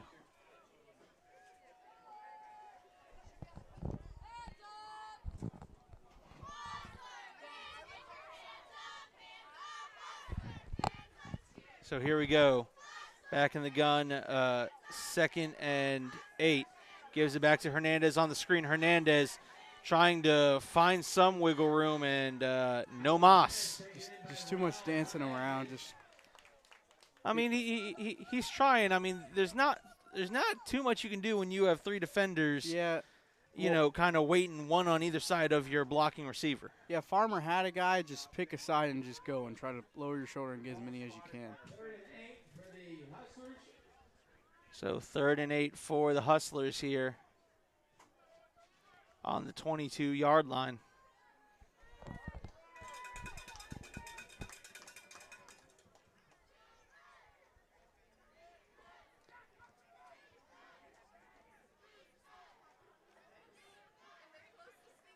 Allen drops back to pass. Tries to dump it off to Osterley, and Osterley fights his way through, and he'll be down just short of a first down. Again, just another screenplay with no blockers. I don't quite understand. I don't know if that's designed. I don't know if it's so much a screen as it is more of like just an out pass from the backfield, kind of bringing him out of the backfield on a little out. Yeah, but the only reason I say screen is just because how quick they get back. It's almost like a screenplay. Yeah, like you see all you're those right. defensive linemen going upfield so easily. 4th and 1. And you got to move if you're a lineman. You got to learn to sell that. Yeah, you got to move. Oh, that one hurts. That's a tough call, and it sucks that that's the rule. But if you're a lineman, you got to be a little more heads up and know if they cross that line of scrimmage, move. Right. Hesitate, pump your shoulder or something. So it's 4th and short, and I wonder, do they go for it here? Does Knox Robinson continue to get aggressive? 4th and short from your own. It's 100% risky, but I would trust my guy Osterley. Yes. And the way that my defense have played when I went for that 4th down when it was 4th and 10, I would trust them again. Got Xavier Corbin tuning into the broadcast. That's a name you will hopefully hear on Brevard Sports Network being called. He is a fantastic player, and you will hear his name called tomorrow night. Here is we go to Super Bowl Saturday and Sunday. Wow. And that's the Hustlers. They jumped. That's a tackle. That was big number 75, Noah Ostrander. So false start on the Hustlers, and now you'll see the punting unit come out. And I think Ostrander's normally a defensive guy, and maybe he lined up there for a heavier set look. Well, see, Gibson, it depends on the official crew. Some officials allow you to get back, and some don't. It depends official crew by officiating crew.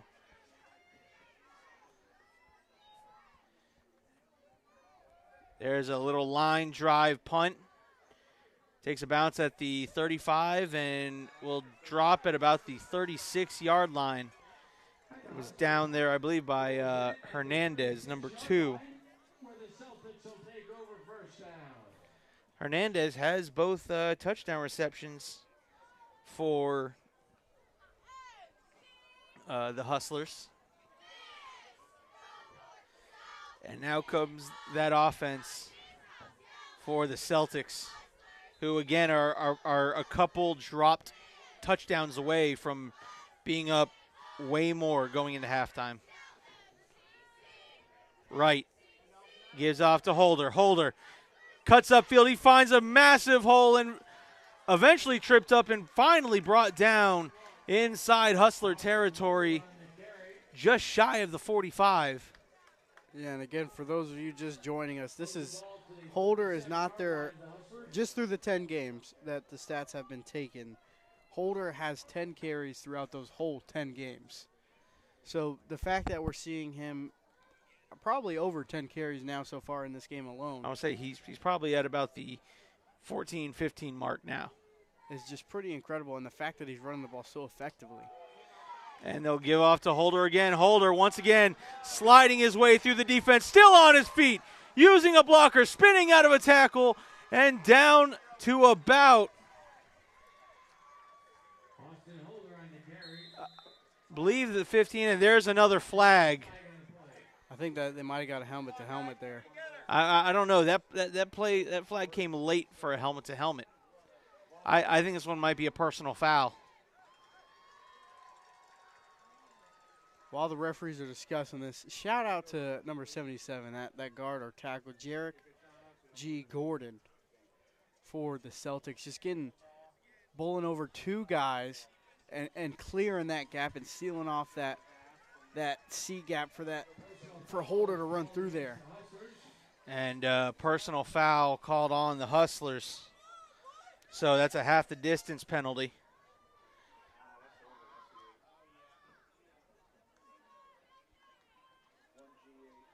So 8:49 left to go, and the Celtics are inside the Solutions Property Management red zone as the refs will stop this. While the refs have this stop, Chase, why don't we tell everyone about Solutions Property Management? Located right here in Brevard County, Solutions Property Management would like to introduce themselves as a leading competitor in property management services.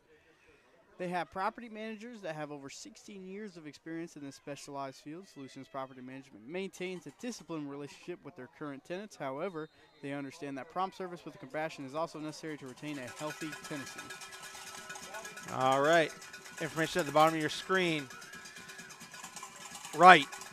Hands off there. Number 22 fighting his way up the middle through the teeth of that defensive line, and he will be stopped after picking up maybe a yard on the play. Yeah, Blanchard on the carry, and that was Harlan Pete. So the middle linebacker for those Hustlers making up and coming up with a good tackle. Second and goal from the Celtics at the Hustler 6-yard line. Second and goal from the 6-yard line.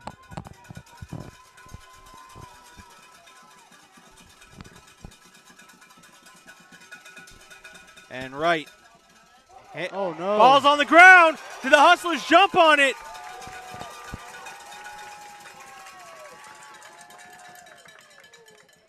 Wow. Did the Celtics somehow jump back on it and get marked down? Yeah, that's miscommunication between running back and quarterback. Quarterback thought it was going to one side. Running back thought it was going to the other. Ended up running into each other and fumbling the football. So, what a break for those Celtics, man. Well, what a big missed opportunity if you're the Hustlers. You've got to find a way to get on that football there.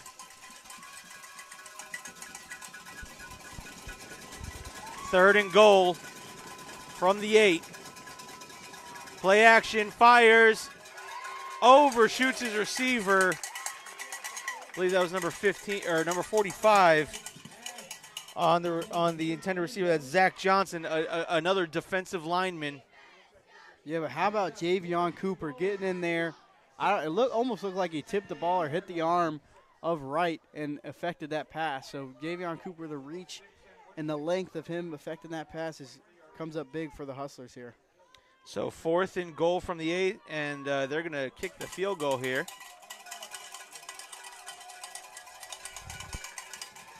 Is that 23? I think 20.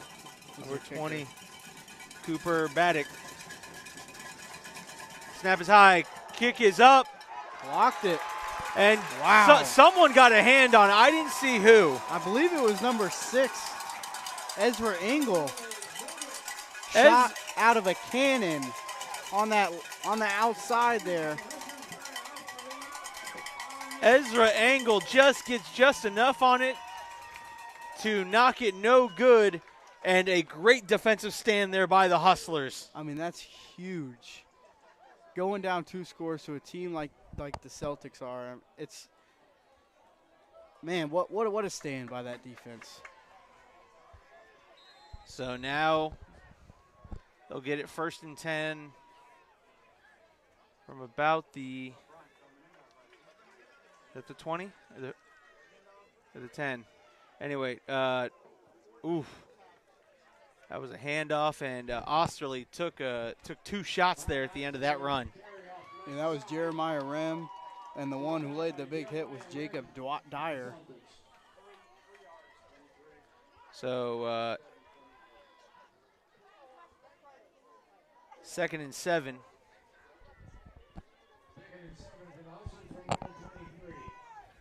From their own 23.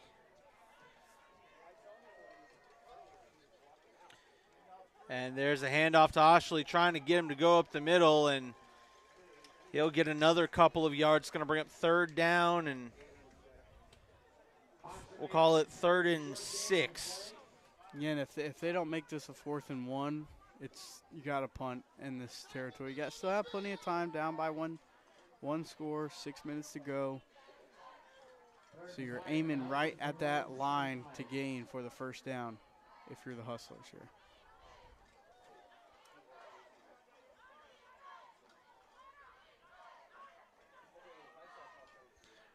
All right, here we go.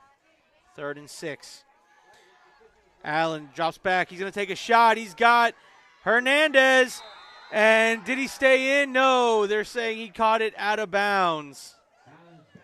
Hernandez caught that one in double coverage. Unfortunately, not able to keep his feet in bounds. Yeah, the deep shot, I get it, but he's double covered by that safety. And like you said earlier, that's almost triple coverage with that sideline right there. That's a tough ball, tough throw to make when you need that 1st down badly.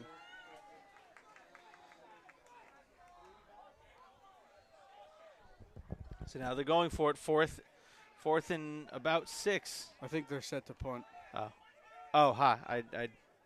I was looking here in the camera. They don't want to waste a timeout, so they better hurry up getting on the field. And this is something you can't have. And what a nice punt. But it will be caught at about the 40. And there's number 3, and that's going to be a penalty. Yep. That's going to be a block in the back, and that'll bring back this return. Number 3 was on the return. That's John Hayes. Yeah, that was a great punt. Almost like I believe that's a 50-yard punt almost. So good punt by Stewart. They're going to get a block in the back around, I believe it's from the spot of the foul, not where the ball ended. And I believe it's a 10-yarder, so I'll probably set them back somewhere around the 42-yard line. Illegal block. Huh? Yeah. Blindside block. That's right, the blindside block. And it'll be placed right back about the 34-yard line. And that's where the Celtics will take over. Timeout called.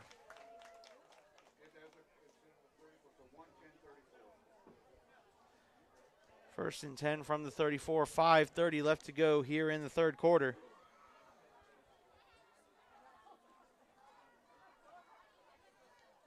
For all updates about scores, highlights, and results from all of Regional Championship Week, head on down to the beautiful FHSAA website. That's www.fhsaa.com, where you can also buy your tickets for the Florida High School Athletic Association Championship game. Championships will be taking place at Bragg Memorial Stadium in Tallahassee on the beautiful campus of FAMU. For more information, go to the beautiful website, www.fhsaa.com. Sends a man in motion, and they're going to give it off on the jet sweep. That's number 6, who will be brought down after picking up maybe 2 yards on the play. It's Gerald Lawton, the 3rd. And Coco's still trailing by 2 points to South Sumter in the 3rd quarter. You know, Allen kept looking at the matchup and saying, you know, it wasn't going to be a walk in the park.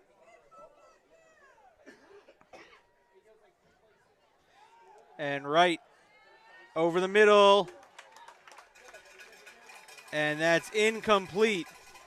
On the coverage was number 1, Tank White. A great coverage at that. I thought he pulled up with it, but I guess I was wrong. Gosh, being so wrong. I know. Bad eyes up here. It's all your fault. Staying up all night on that dang phone when you should be sleeping. Yep.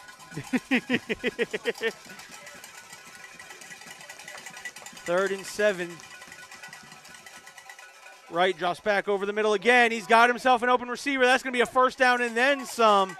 That's wide open number 5.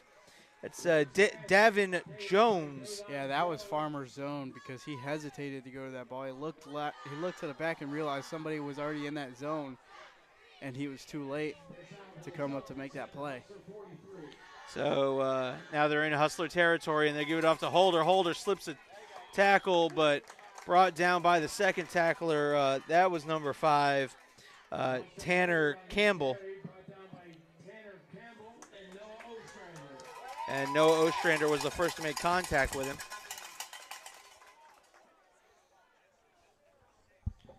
(21-14), as you can see right up there on the Solutions Property Management scoreboard. 4 minutes left to go here in the third quarter.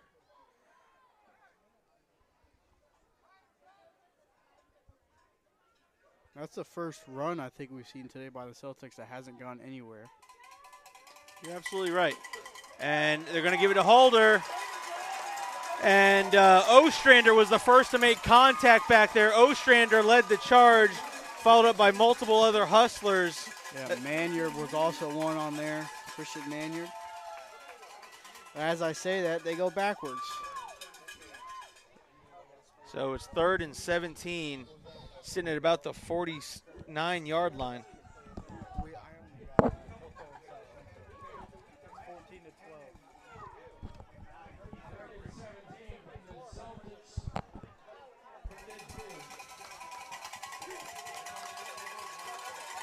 So this is a big third down. Can the Hustlers get off the field? Fires over the middle. And how did number 5 catch that football? That's Davin Jones. Just a great ball by Wright. Put it right on the money with velocity. He wasn't scared of any pressure coming into his face. Rolled right a little bit and delivered a strike. And that was the 3rd and 17 almost, and they converted it. So backbreaker for the Hustlers. Yeah, that was when you were really hoping to get off the field on the big third down there. But new set of downs. Wright drops back to pass. Fakes the screen. Now they're going backside, and there's Holder. Holder with some blockers. Holder will have himself another Celtics first down. And that's the screenplay that maybe MCC's trying to convert. Just wait a little bit longer, and you see all the convoy was out in front of Holder there, picking up the first down. As they are inside the Solutions Property Management red zone. And a timeout taken. It's going to be an official's timeout as there's a down Hustler on the field. And I'll tell you what. We have an update. 20-14, Cocoa jumps back out on top. They're having a fight up there in Cocoa, Richard Dick Blake Stadium. Yeah. So it's a rough game. I think Cocoa's real opponent so far, toughest opponent so far in the playoffs, and let's see how the sophomore quarterback can handle it up there. No. But again, there's a down Hustler, hence why you're looking at the sideline of the Celtics. And the Celtics, they're kind of just doing what they want. Again, 3rd and 17, you hope to get off the field on defense there. And I'll tell you, the quarterback, right, has all day to throw. He could order Uber Eats back there, get it delivered before he has to get rid of that football. Yeah, and he just has great instincts. Let's see what grade he's in. He's a junior. Yep, so he's got another year. And just great instincts back there in the pocket. Just great presence, great awareness, and just the arm talent on that kid is insane. So now the Hustler is able to walk off under his own power.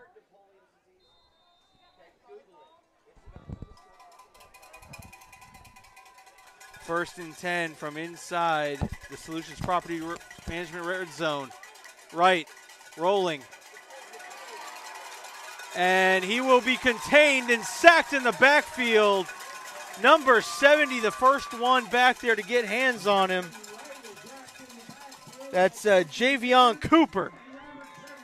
Yeah, and Trebnick was back there as well. Also, the announcer jinx worked out in the MCC Hustler fans' favor on that one. Talking about how he hasn't been touched in the backfield, and that time he gets sacked. So, well, there'll be some Celtic fans that are not happy with me, but I'm kind of used to people not being happy with me, so you know.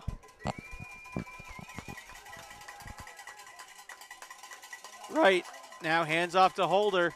Holder sheds a tackle. And look at that, just plowing forward. wow. And he will be carried out of bounds, and Holder will be marked down at. Same kind of situation. You get a big negative play the play before, and then they hurt you with that backbreaker explosive play.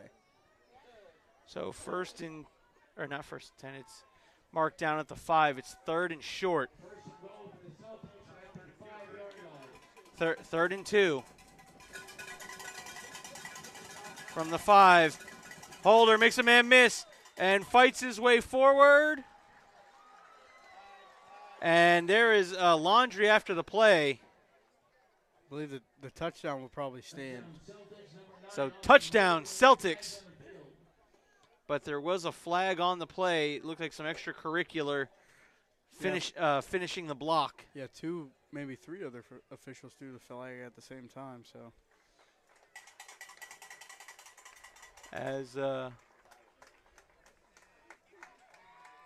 but man, that O-line just paved a red carpet to the end zone. I would love to run behind that offensive line.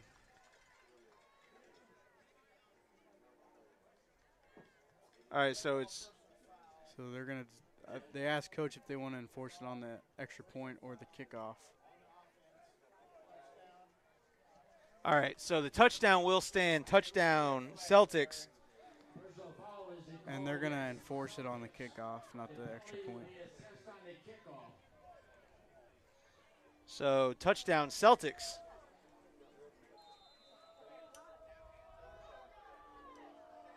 Stay pending the extra point. Kick is up and good, and the Celtics now jump ahead, take a 2-touchdown lead with 1:18 left to go here in quarter number 3.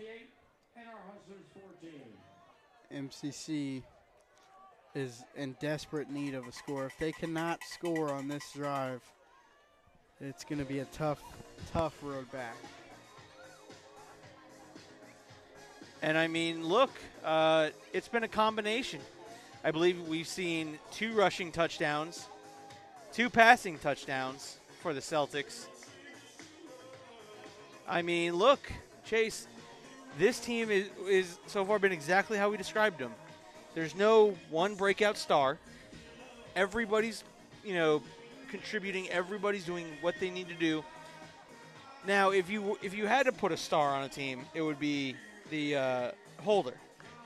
Austin Holder has been excellent. I'd give it to the offensive line as a whole, as a unit. Yes, you're right. You're right, because other than a couple plays, Wright has had all day to throw back there. And they're clearing, like we saw on that last drive, 2 big holes leads to a 20-yard run and a touchdown. Also, Wright has been very outstanding. The stat line may not show it just because multiple drop passes, but the way that he's slinging the ball is really good. And that one's going to be received.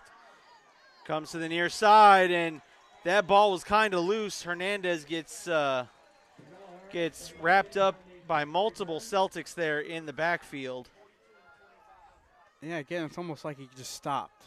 He stopped running forward. I know there was a lot of people coming at him, but he kind of just stopped all of his momentum and his ability to try to make a move. Yeah, I mean, I get it, though. He tried to stop on a dime, tried to see if he could get everyone to over-pursue one way and cut back another. But, I mean, the Celtics just did an excellent job breaking down, coming up and making the tackle.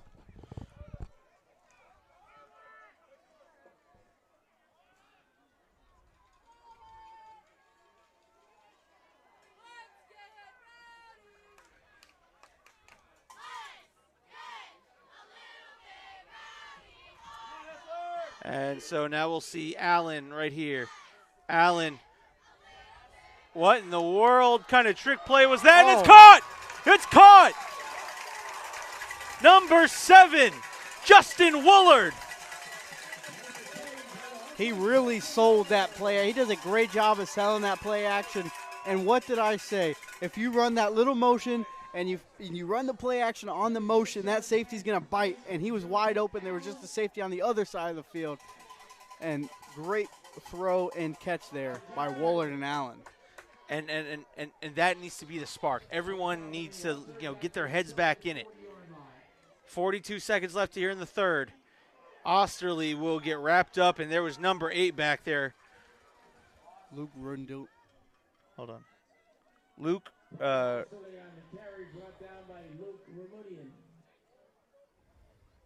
Rudinian.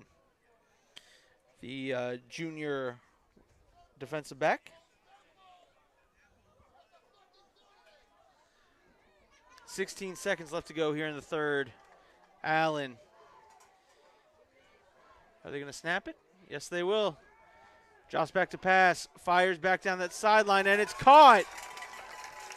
And that Justin Woolard picks up a Hustler first down. Justin Woolard now coming up big time for the Hustlers.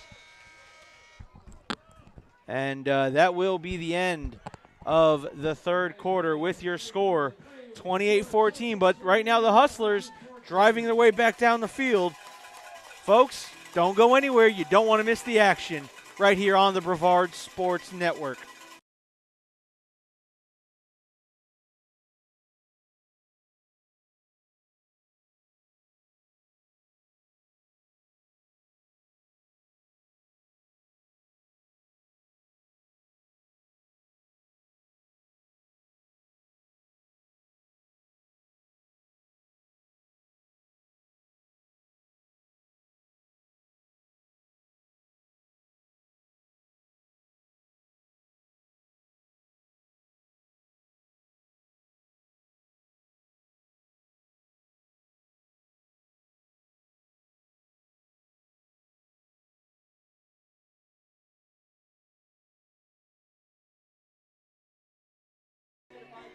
All right, welcome back here, folks, to the Brevard Sports Network. And here we go now, start of the fourth quarter. Play action. Gives it out there to White and Tank White. But whistles, all sorts of whistles after the play, and the officials are coming together on something. They might get him for a illegal lineman downfield or illegal man. That RPO is a tricky situation for those line. They're going to wave the flag off.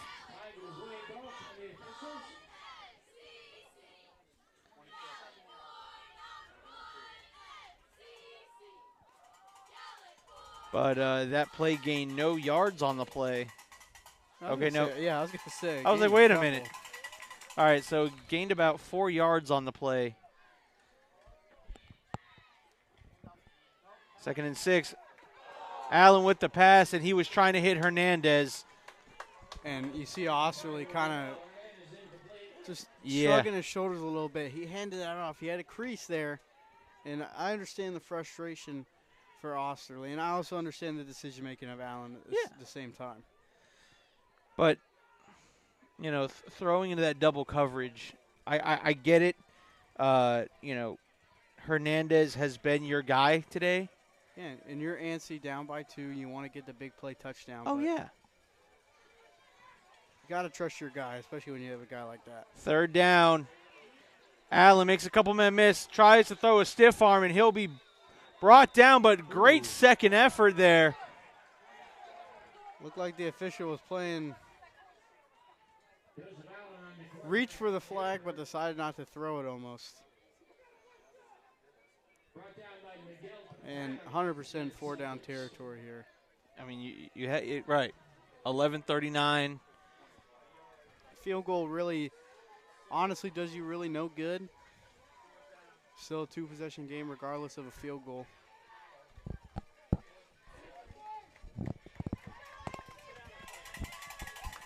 So here we go. 4th and 5 here.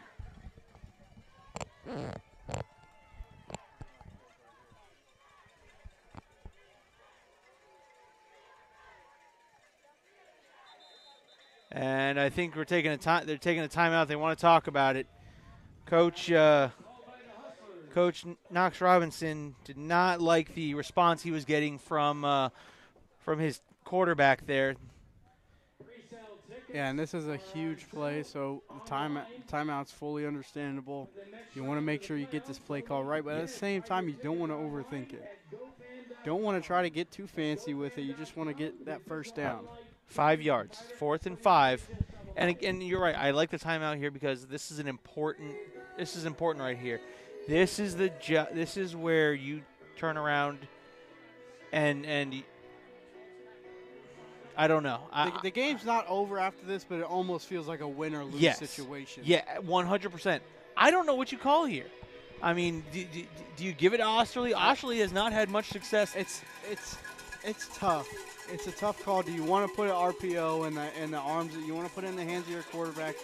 He's been pretty good all game, but like we saw in the last one, he threw in a double coverage when Osterley had a gap, a crease. So it's going to be interesting here. 4th and 5. Allen in the gun, calls for the snap, drops back, fires it over the middle. It's intercepted. Intercepted by the Celtics, number 42. He had him. That is Gavin Davis, the senior linebacker. He had Waller and just underthrew him a little bit. And you want to talk about a defensive stand. Yeah, that's tough. I mean, Allen, just put it out in front, let it loose. It's a tense moment, especially for a freshman. So these mistakes are going to happen. And now with 11:28 left.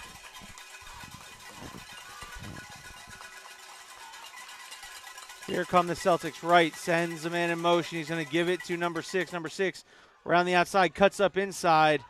He's got himself. Wow, he exploded out of nowhere. Number 6 down the sideline. And run out by Day Farmer. Gerald Lawton. Juice. And that almost, I don't want to say that there's plenty of time, but to me, it almost seals it, especially if they could score, it seals the game. This is will-breaking moments. This is we know you need to stop, and so what happens? We spring a big. That was the first play of this drive.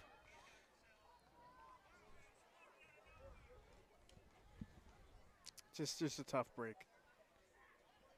You just got to be a little more. The tackling has been a little wishy-washy today for the Hustlers so far, and we just saw another example of that. And there's number 22 now, and great tackle made by number 52 or 53. That was Pete. Gabriel Coco.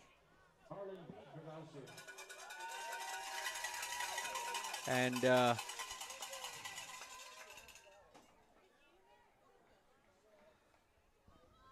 it's going to bring up 2nd and 10. Maybe 2nd and 11. Might have lost a yard there. Right. Sends a man in motion. Drops back to pass. Fires over the middle, and great closing speed there by Osterley, making the play defensively. That tip pass is very, very, it's scary. Yes.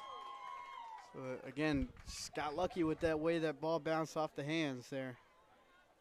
Because Day Farmer was right there and waiting. And we know how fast he is. Yep.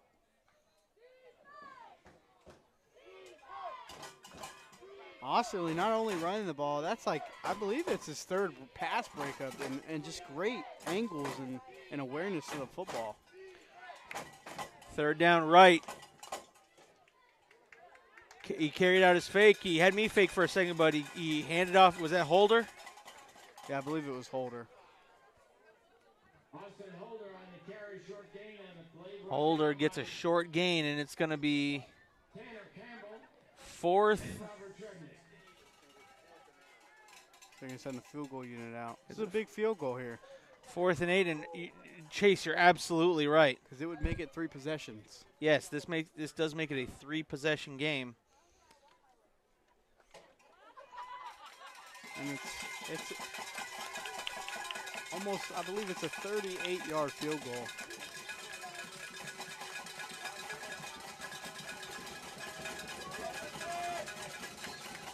And do they get MCC to jump off? I think they're going to get whistle a false start.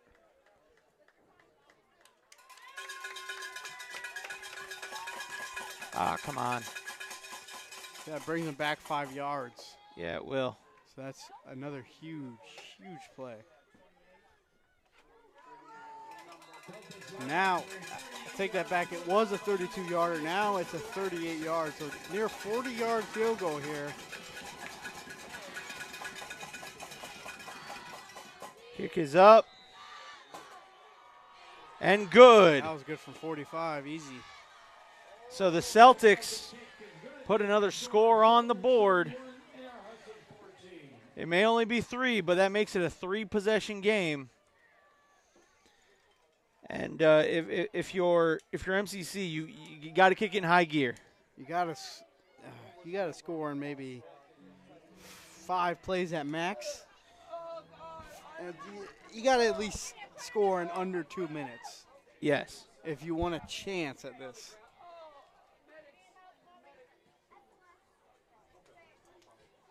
Just put in a very tough position, and other than the 2 explosive plays, not much scoring and just not much offense, really. 9:29 left to go here in the game.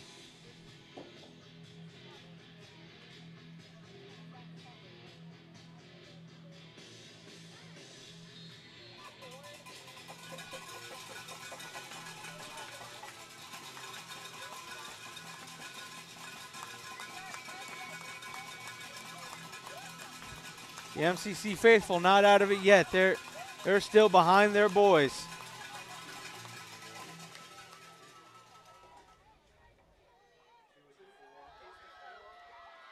Returned at the 4. Cuts back across the field. Hernandez. Hernandez has got some room. Tries to cut back. And you know, look, great return, but you feel like that return could have been so much more.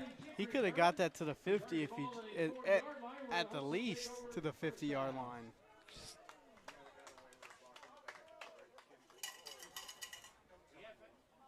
So. But it's still a good return. Oh, 100%. But now you need to capitalize right here. Like I said, you have to score in under 2 minutes max.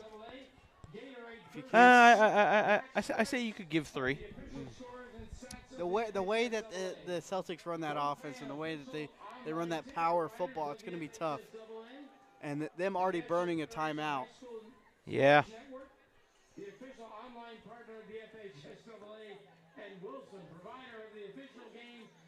Play action. Woolard caught over the middle. He's down at the 45-yard line. And you got to run to the ball. I know there's 9 minutes left, but you got to hustle and run to that football. Yes. And they're just walking out there. You know, that's what you would like to see, that urgency. Look, they're incredibly young. Is this whole team?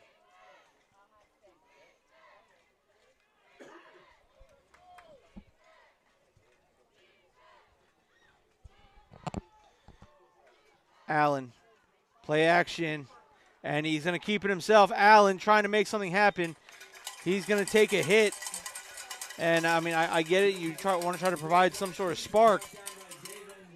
He'll get a gain of about 6 or 7 yards on the play. But again, right. I mean, they got to speed it up. The clock didn't stop. And so they're sitting on the Celtic 38-yard. But I agree. You want to see some more hustle out of everyone's nonchalant. There's 8 minutes left in the game. You're down by 3 scores.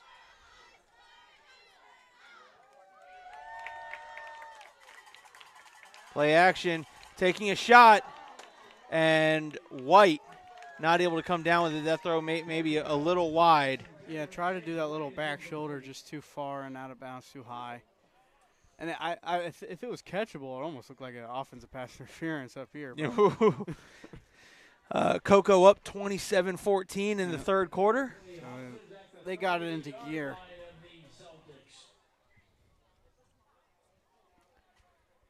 I'll be interested to talk to Alan about that one. Catch us tomorrow, all day tomorrow and Sunday, as we'll be broadcasting the MFFCC Super Bowls up from Daytona Municipal Stadium. Pump fakes. Allen, almost like a little indecisive. Yeah, and he ran directly in to number 45, Zach Johnson. And I'm surprised that's the first time we're saying his name today, because coming into today, he's averaging 1.5 sacks a game. That is unheard of and just spectacular. So he gets his first on the night.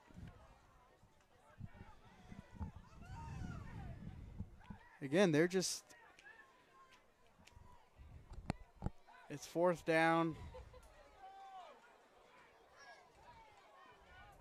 Got to have a deep ball here. Yeah, I mean, fourth and long.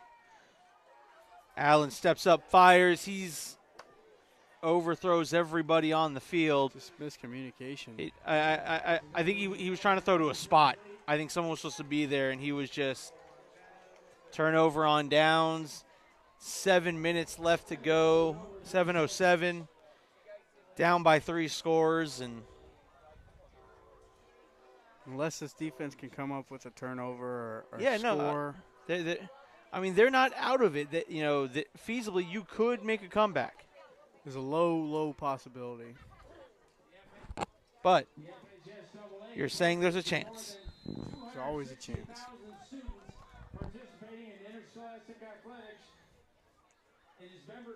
But if you're the Celtics, do you even think about putting it in the air? Heck no. I wouldn't be surprised if they did. No. I think they're going to stick to the run at first, but I think they might catch them by surprise with a little play action if they can continue the drive. There's Holder. And Holder, once again, continuing to slide out of tackles. Finally being thrown down, but he'll be given, I think, forward progression to about the 45-yard line. Yeah, that was Corbin Young.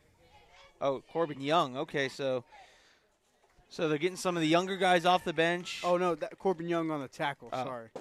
It was Holder on the carry. Not my equipment. That's all I care about. My equipment didn't drop. Anyway.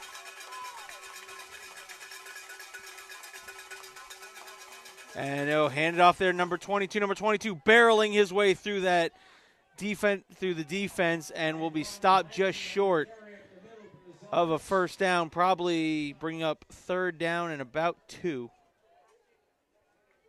or 3. And honestly, you know what I would if I'm the Celtics, you stay in the huddle as long as you can, probably about the 15-second mark, come up, and then you snap it somewhere between 7 to 5 seconds. Yeah, that's the only tough part is you don't have like a play clock as a quarterback, so you don't want to play that game. Hand off there again to number 22. Number 22 will pick up a Celtics first down. And Blanchard getting some late carries here, and the referee will take the water break. Final water break of the game. As 5:37 left to go in the game, and again, we like to talk about something else that's coming up on the Brevard Sports Network that you'll see here on the network. Let me go ahead. Ba-da-ba-bum-bum. The Brevard County All-Star Game, the second annual BSN Sports Brevard County All-Star Game, right there. The two coaches leading the North, Titusville head coach, and what a season they had, What a season they've had. Coach Holmes leading the North, and Coach Michael Benson of the Heritage Panthers leading the South. It's the Brevard County North-South All-Star Game, and we had a fun time broadcasting that last year, and I had a fun time playing in it last year. Yeah, I'll say, yeah, Chase, you played in it. Really is an awesome all-star game. And every time he gives it off, is that that was number 6. Oh, no. So that was Gerald Lawton the third. Yeah, it's a great time, and you get to experience playing with guys that you never played before. So or sometimes guys you haven't played with since you were playing youth ball together. Yep. 5:05 left to go. And the clock is running, and got some clock's moving, but nobody's really just. Yeah, I mean this is exactly what the Celtics drew up. Oh yeah. Before they went out onto the field. Celtics did everything they've been needing to do correctly tonight. And look, let me state this: this was a great season for MCC. Oh yeah. There's Holder. And Holder to the outside. Holder still slipping tackles and finally pushed out of bounds, but not before picking up a monster gain for a Celtics first down. Yeah, regardless of the 4.5 minutes left, that puts a stamp on this one. Look, Coach Hooks came into the season saying he wanted to accomplish 3 things. Wanted to beat Holy Trinity. Check. Wanted to win a district championship. Check. He wanted to contend for a state championship. Check. You made it to a regional final in your first year taking over a program which hadn't seen this kind of success in a long time. There's nothing to hang your head about. Yeah, it's been since 2016, 2017, I believe. That when they went back-to-back. Yep. They went back-to-back in those Final Fours, and one time, I believe, they went to the state championship, but ended up losing. No, they made it to the regional championship twice. One in 2016, I believe. It's in the notes, right?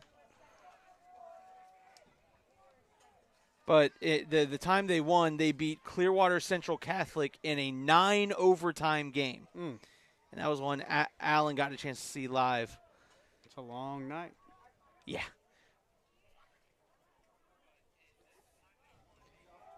And there's 22 right up the gut. Number 22. If there was ever any doubt, it was erased. Number 22 on the touchdown. Antoine Blanchard, the senior running back. Yep, and that's going to do it for the Hustlers. And like you were saying, great season, great first season under Nate Hooks, Coach Nate Hooks. And, you have a freshman at quarterback. Let me just check, make sure I'm not saying random stuff here. Yeah, we have Tank White, freshman. Woolard is a junior. I believe Hernandez is a junior. Yes. So you have a lot of weapons coming back. Yep. Now Farmer will be leaving, I believe. Yes, he will. Farmer's a senior. Osterley's a senior, but you got to work, and they'll get more guys. Oh yeah. Especially now with this transfer thing that's going on, and the presence. Just they'll get better, and obviously they'll get older and more experienced under Hooks and Knox Robinson. So they'll come back, and I think they'll be stronger next season. And that's the thing is, it will be interesting to see, who will want to come to play for MCC. When you see this kind of success, I mean, that's got to attract you, does it not? Mm-hmm. Absolutely. And look, we'll touch on this going into, we'll touch on the situation involving Nate Hooks. Alan, we will revisit and you'll have to see that coming up this week on the Brevard Sports Network. Again, all day tomorrow, myself, Chase, and Alan will be broadcasting FHSAA Super Bowls, the Mid-Florida Football Conference Championship, or and Cheer Conference. It's on the Mid-Florida Football and Cheer Conference Super Bowls, all-day Divisions 1 and 2. Starting tomorrow, live from Daytona Beach, Florida, Municipal Stadium. You will catch every matchup being played on Saturday and Sunday right here on the Brevard Sports Network. Tomorrow, the Rockledge Raiders will take on, I believe, St. Pete in the seniors division. You know, That Rockledge Seniors Division really has some stars. The handoff as MCC tries, to put one here for pride. and they're, you see the tackle waving his arms, telling them to hurry up, and it's like they've almost given up here.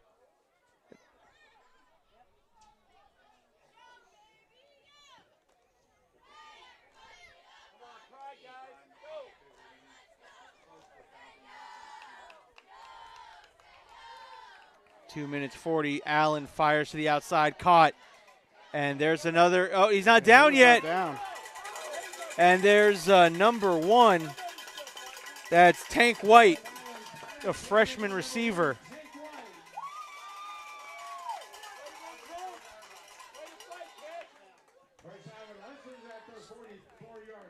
The 44-yard line. Again, you know what? Let's end the season here on a positive note. Let's end it with a touchdown if you're MCC. Mm-hmm. Plus, if you're seniors, you want to go out. Yep.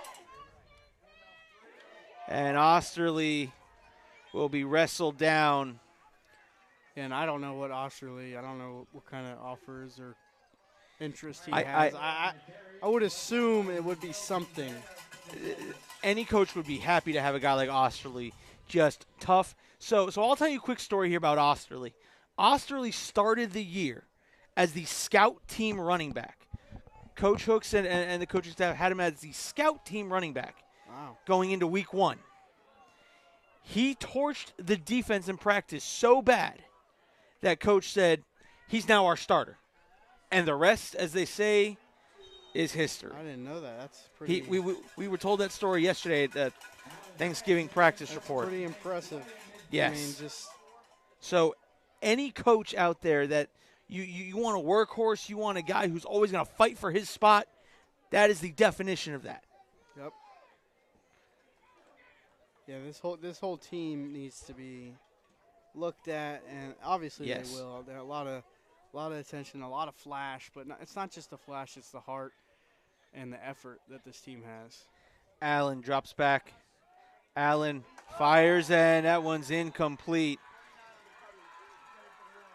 Looking for Justin Woolard over the middle. Yeah, and what a breakup by James LaFils. LaFils break that up perfectly timed that.